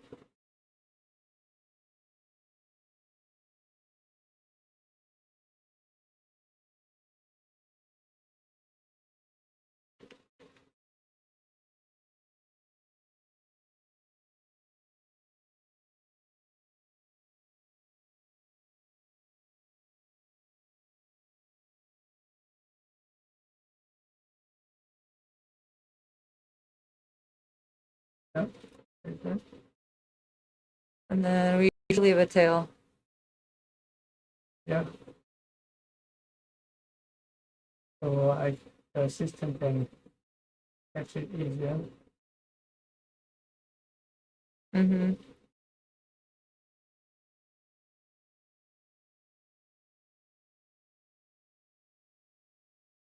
This is like tricky. Like, is it better to hold it from underneath or still like this? Okay. Yeah. Yeah. Give me the needle. Mm-hmm. I want to share some small tips here. Mm-hmm. When we do surgery, do the stitching, like here is the right lateral spot. Mm-hmm. Sometimes if we just want to rise here, it's hard. Mm-hmm. So actually we change a little bit. We use the forceps and then we bring it a little bit on the top. And then when we stitch it, sometimes we use here is the spot. So our needle is here, so we move it to the gap of the forceps. And then when we use the vessel, we want to only allow the needle, only open the forceps, just allow the needle can pass through. that can provide better support. If Mm-hmm. we open big, the needle, the vessel wall will fall inside, in between the forceps. Mm-hmm. So, and then in this situation, like if we try to reach to this side, sometimes we will ignore the needle already in the vessel wall, already in the needle. As we try to reach it, sometimes we tear this side because we all focus on this side. So for the first and second stitch, when there's a gap, I would like to, for the safety concern, I would like to use 2 steps. So for this one, we want to go to the lateral, and we just use this method, we push a little bit. That will be go to the half of the circumference. Right? Then we, as we going up, we don't try to pierce right outside, it's hard. So we come up a little bit and then use our forceps to press. Okay. Now use our left hand. Now Mm-hmm. after it's on our left side. And see, I just use one hand and pull it all the way out. Mm-hmm. And you will, here I want to be efficient. We would like to remove the wasting step in between. So every step is well prepared for next step. I pull all the way suture out, and then I would like to catch the right spot of like 3 times of the short end. So I can go directly to the next step. Instead of I catch here, and then I use 2 more steps to adjust it. Mm-hmm. So remove the waste step in between. That's why you may see the teacher, they do it like so clean and so fast. Although their motion is not the motion fast, but they do it more efficient. Mm-hmm. So every step is well prepared for next step. So like if I can use 5 steps and other people use 10 steps, then you maybe kind of save almost half of the time. Mm-hmm. Okay. Mm-hmm. Yeah, I will cut the section. Oh, sorry.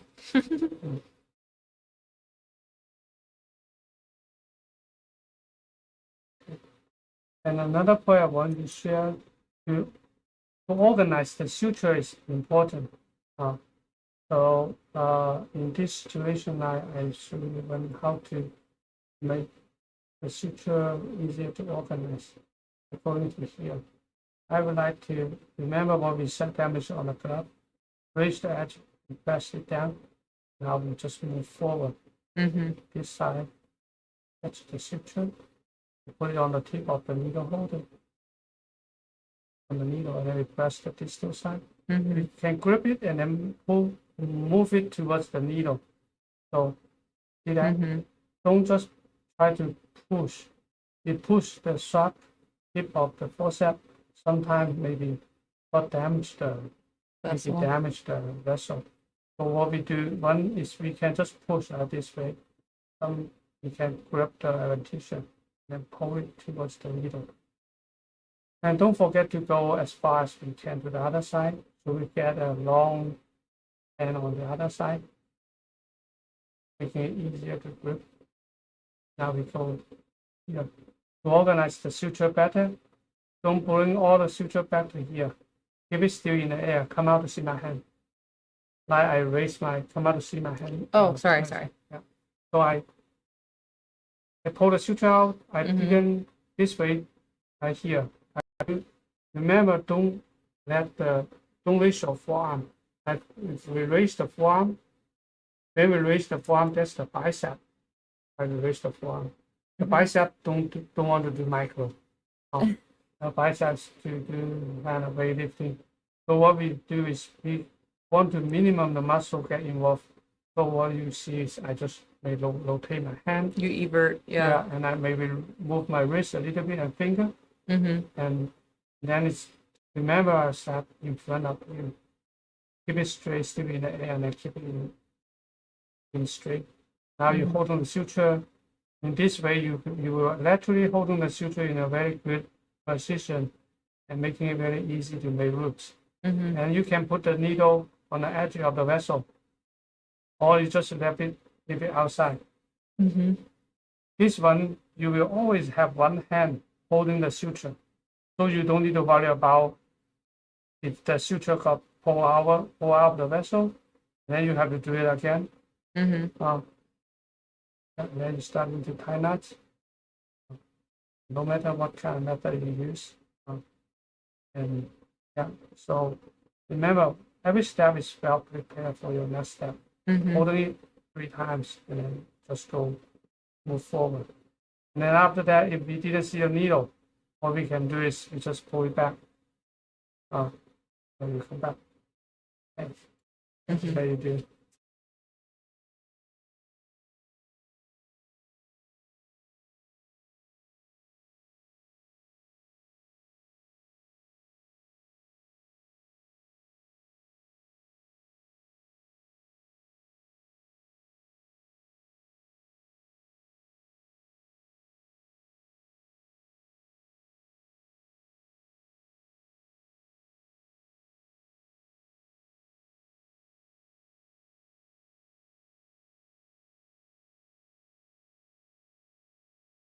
Ah, I'm stuck to this.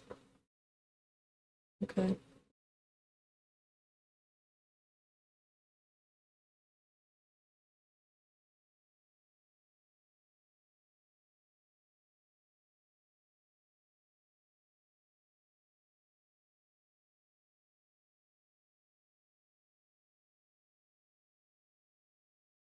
Okay, and then I need to switch.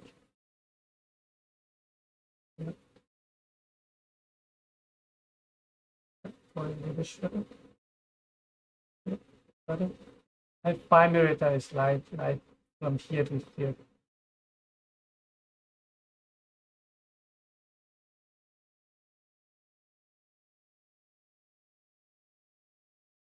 I want to go back to Mm. doing the one-handed. Um, Okay.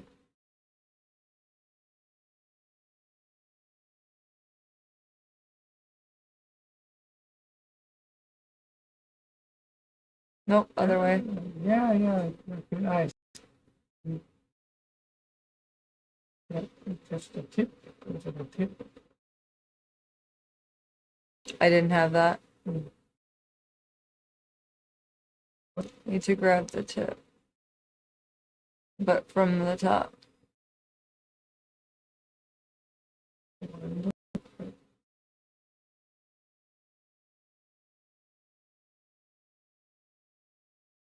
Yeah, right. So above, over, over.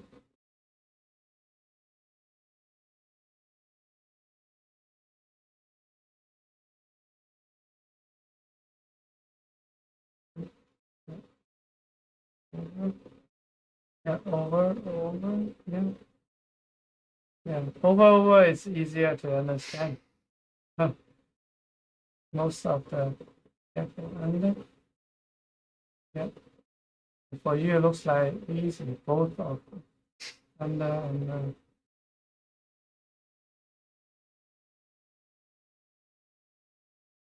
I just need to catch the tip better.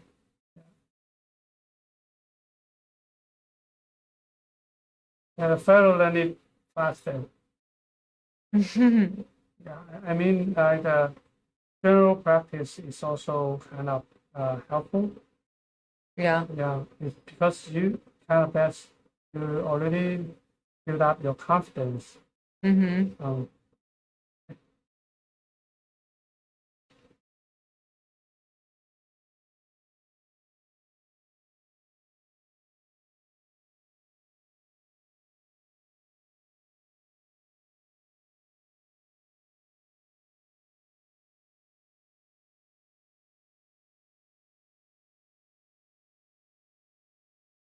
I'll pull this one. Yeah.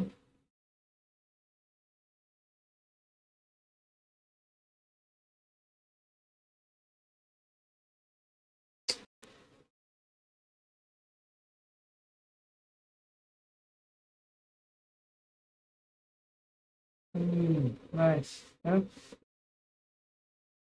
I feel like I could have taken a bigger bite. This side, right? Mm-hmm. I see, I still sometimes re-grab there, Mm. which I just did. Mm. It's fine. Like when I told you, I teach you, I say I say everything like that way, but when I was doing that, sometimes I forgot. Yeah, Yeah. I'm very harsh critic of myself. What is going on? There we go. Okay, now I'm gonna practice the other way. Mm.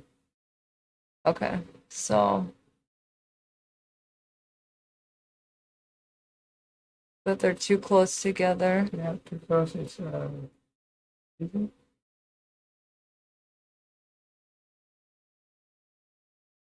And you can turn the needle holder a little bit so you can see it better. There we Yeah. go.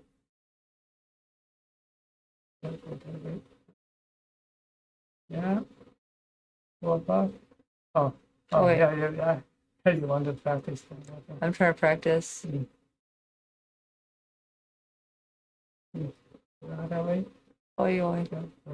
Not even the needle holder so you can see it better. Yeah. Okay.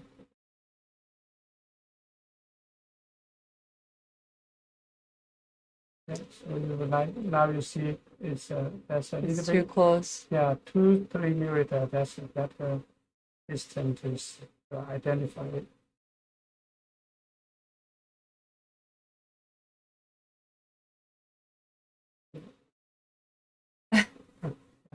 I think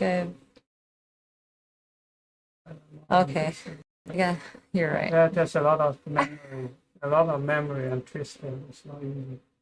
Yeah. Mm.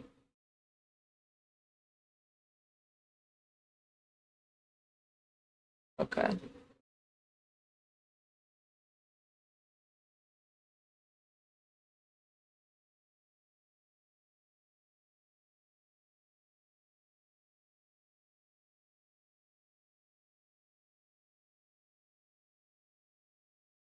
Uh-oh.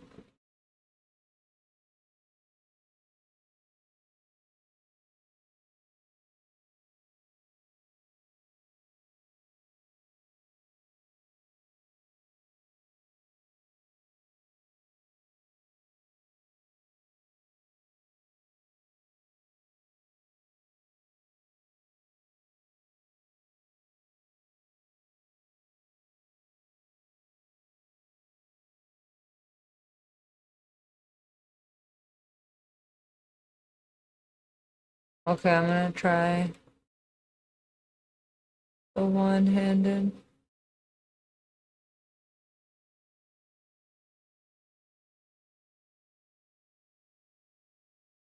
Airborne you can use at the beginning that method holding the long end using the forceps. It's also good to keep going with airborne.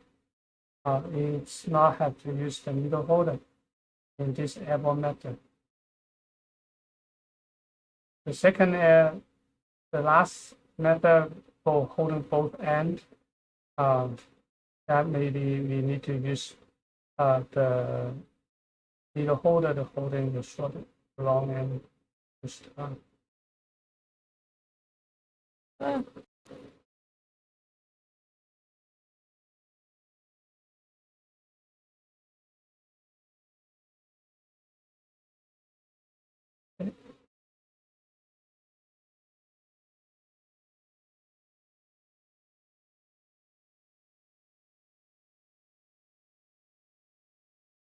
now we're gonna check for any back walling. no, Not see any.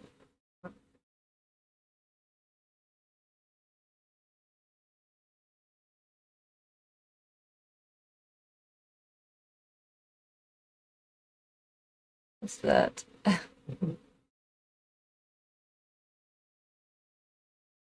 Do you know open loop method? Hmm? Open loop. The open loop method. Mm. I'm not sure.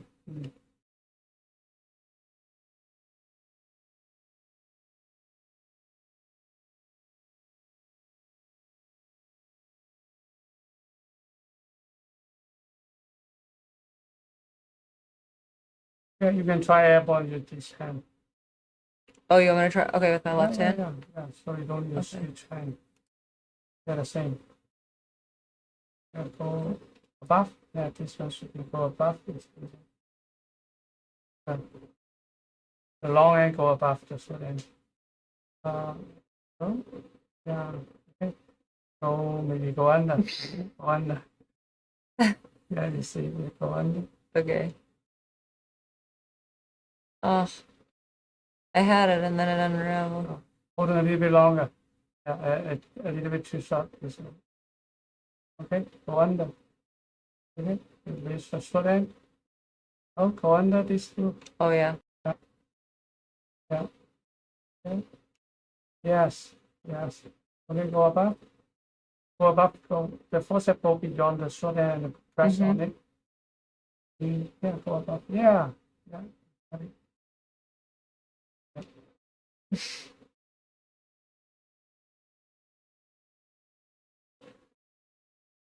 I will not give up.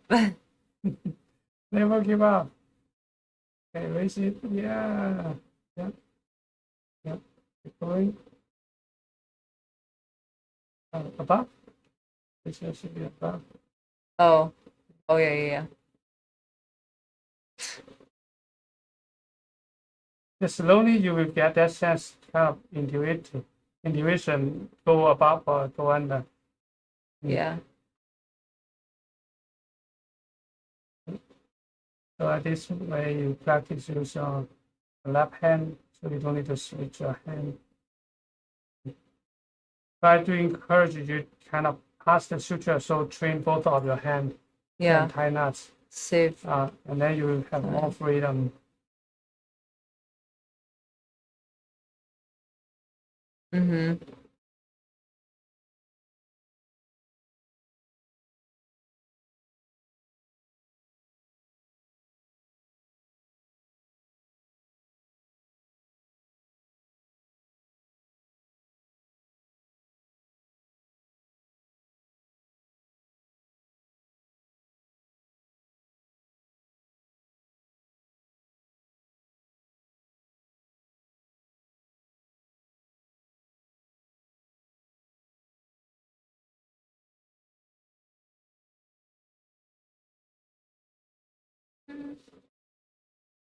There we go.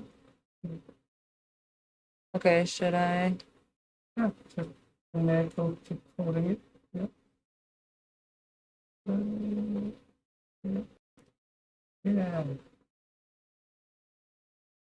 Sometimes I just want to let go and I need to stop doing that. Yeah, that happens. Okay. Very good. Nice. Awesome. Yes. Yeah, very good. Yeah, very proud of you. Thank you. Thank you for teaching me. One more in here.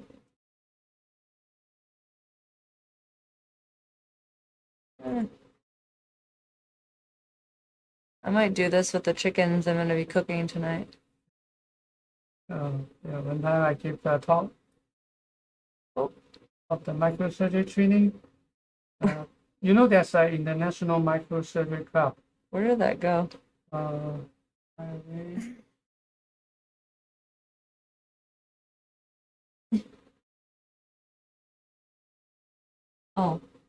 Probably that. I don't think so. Oh, that's the one from the last time. Yeah, this is not. I don't think that's it.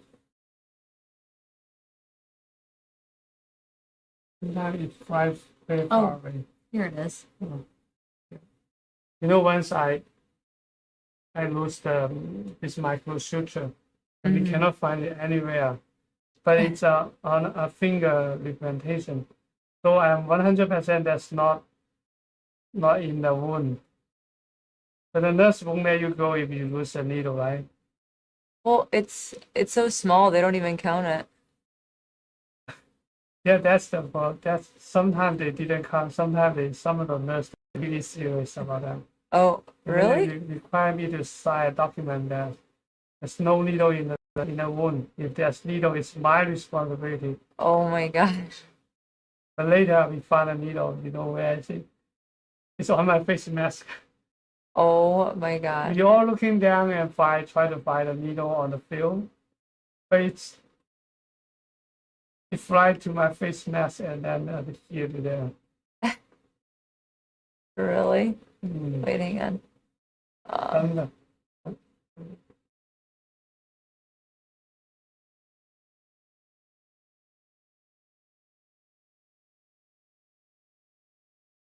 yeah, don't forget to press on it. Yeah, force that press on the short end. Mm-hmm. Yeah. Then you go above. Yeah, this one go beyond it and press on the short end to come to it. Oh wait. Oh, it's already, you already got it. I didn't mean to. That was an accident. Oh. All right. Under. Above. Yeah. Yeah, nice. Nice. There's gonna be a leak there. Hmm? There's gonna be a leak right there. Yeah, the I already see. leaking is. I already see where the leak is. Yeah, leaking is every time. Most of them. But sometimes it stops on its own. Yeah. You just Why? give Why it stop? because the pressure going through the vessel is going to be more than the pressure going through that small area of leakage. The flow. Yeah, If that's the how- path of least resistance is going through the vessel instead of going out that small hole. Yeah, that's part of that. So mostly it's like the water. It can flow through any tiny crack, right? Mhm. Even a concrete, a small crack, then there is water come out. Mhm. But we stitch the vessel. There's still hole and gaps in between. Why there's not no leaking from there? I mean, after a while, what happened? Because it's the path of least resistance Mhm. to keep going through the vessel instead of going through that small hole. It's because the coagulation system already active. Oh, okay. The platelet and fibrin they already repaired a small leaking. It's still okay. so the body is really smart, AI more than AI. AI. And that suggests also if there's big leaking, it will require a bigger amount of the platelet and fibrinogen to active to repair it. But when the vessel is small and there's big leaking, big concrete or something need to fix it,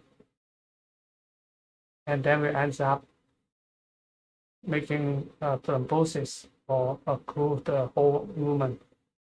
So when there's a big leaking, we should put a stitch to fix it instead of letting it seal by itself.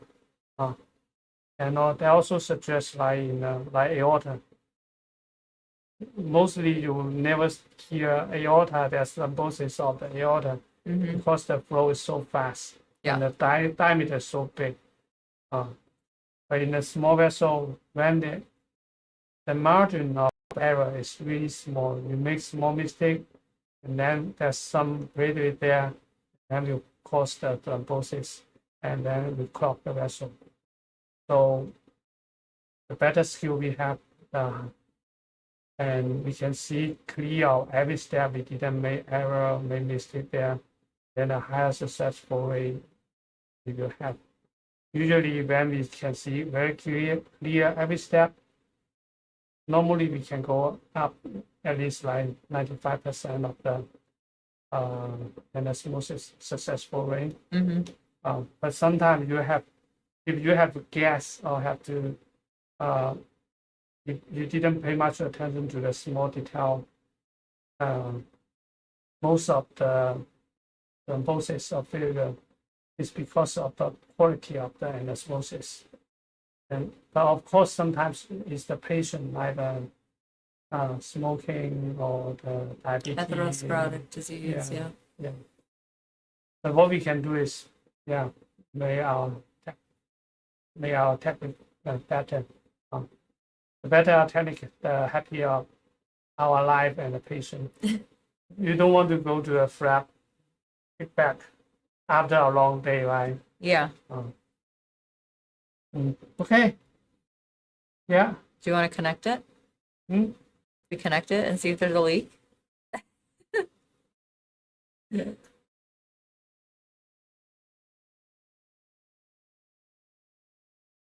Yeah, there's some small leak. That little, just a little leak.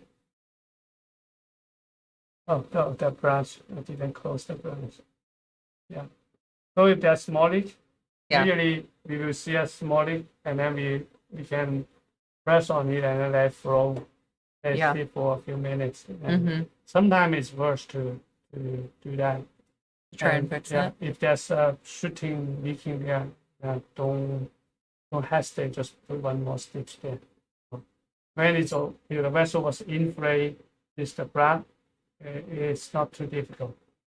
Just put one stitch there because the valve already isolated.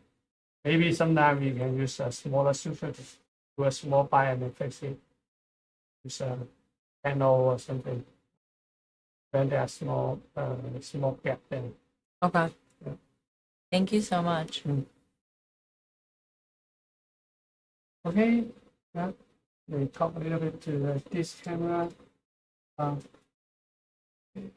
Okay. So today, it's about 2 hours. 2 hours is a happy time for microsurgery. I make it as 2 hours. It's because it's from finger replantation.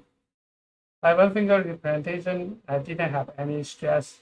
After the bone, fix the bone and tendon. 2 hours on the microscope to repair the nerve, artery, and vein.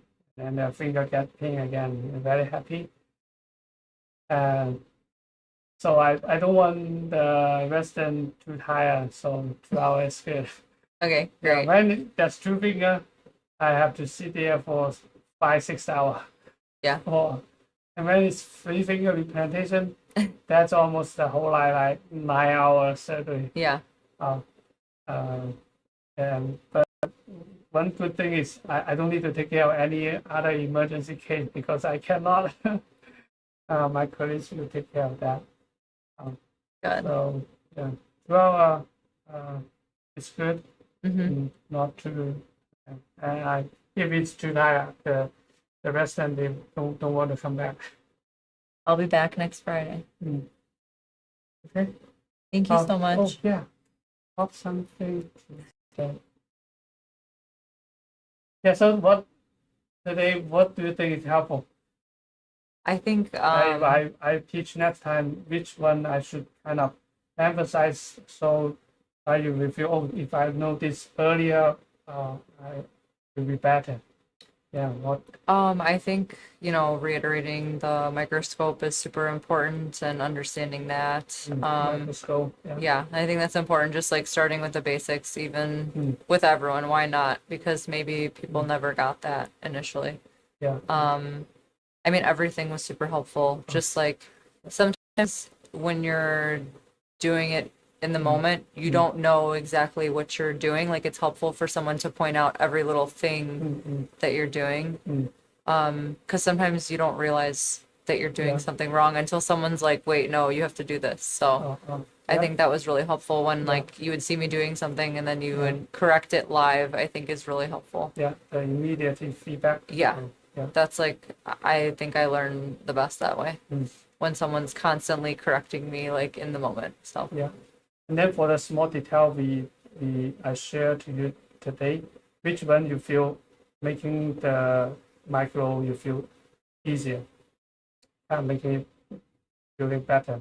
I think I've and also just doing it no pressure. No So, pressure. right? Yeah. Because when I'm doing it now, I'm doing it in the operating room for Yeah. a real human for Yeah. like needs to be perfect the Yeah. first time. Yeah. And it's usually at the end of a very long day. And like Yeah. right now is no pressure. It's like a relaxing Yeah, afternoon. yeah. So I think it's good to practice in both scenarios, Yeah. which I like that the most was also just being very like Yeah. laid back. Yeah. And talk and then. Yeah, you can just like relax a little bit more than when you're doing it Yeah. Yeah. And per person. yeah, that remind me like why I the OR is not a very good environment to learn. It's there's two things. One is the stress. That's a stressful environment. Everyone want to get in quicker because the anesthesia and the patient health. Another point is like the patient, like the surgical skill, like the surgical skill we use in the OR is a little bit different from what we practice. I've always liked to use the sample as like the karate competition. Mm-hmm. The black belt, they always just want to use their best skill to KO the operant. Mm-hmm. And in the OR is also the teacher, they use their best skill to get a case done. So I think about if you are the beginner, the white belt, you go to the gym and then you want to simulate the black belt and do a tornado kick. Right. What happens is you may just fall down on the floor and then hit on the floor. Yeah. Yeah, so mimicking the best technique the teacher they are using in OR, it's hard, it's not easy. So actually like the black belt, what they practice at the very beginning is the one punch and one kick. So in the lab, that's what all we share today is those one punch and one kick. So everyone be starting from there. And as so our hand getting better, it's easier to do a tornado kick. Mm-hmm. And a tornado kick is like the airborne nut. After you struggle a little bit, then you get it. At the very beginning, you need to train out first instead, and then go to the more advanced technique. Yeah. Yeah. So yeah, the lab practice is very important. And I see the resident in plastic surgery here, they very happy in OR because they practice in the lab, Mm-hmm. and then in OR, they pick up the instrument. The teacher, they even see, oh, it's not your first time of doing micro, Mm-hmm. because they can see it. If you never practice, your hand is totally kind of, you can see it's it's your first time. Yeah. But they are not. Once they get a chance doing some hands-on micro, they show they are pretty competent. Mm-hmm. And then the teacher will let them try and starting to do some micro. And that's a very good feedback and also make them close. So they practice here and then happier, get Mm-hmm. more opportunity. And once they can do a completely anastomosis kind of, that's a yes moment. I still remember when I was doing the first anastomosis. And then the next day, the first patient I would like to run is that patient. And the flap still good. Yeah, it's such a good feeling. Yes, kind of a milestone. So Yeah. they get to their milestone early. Mm-hmm. The PGY, not a PGY 5, PGY 6, they already can read in a micro case. Mm-hmm. And at least the PGY 5, 4. Mm-hmm. So slowly this positive feedback from every spot, making they really enjoy the micro case. And last couple of years, they all go to either micro fellow, or hand fellow, with the micro part. Yeah. Yeah. Okay. Thank you. Yeah. Bye. Now Bye. today we will wrap up. I Bye. see the reward. Teaching Alice is very rewarding. I see she make a rapid progress. Okay. See See you next time. Stay tuned. Like, share, and subscribe. That's a YouTuber.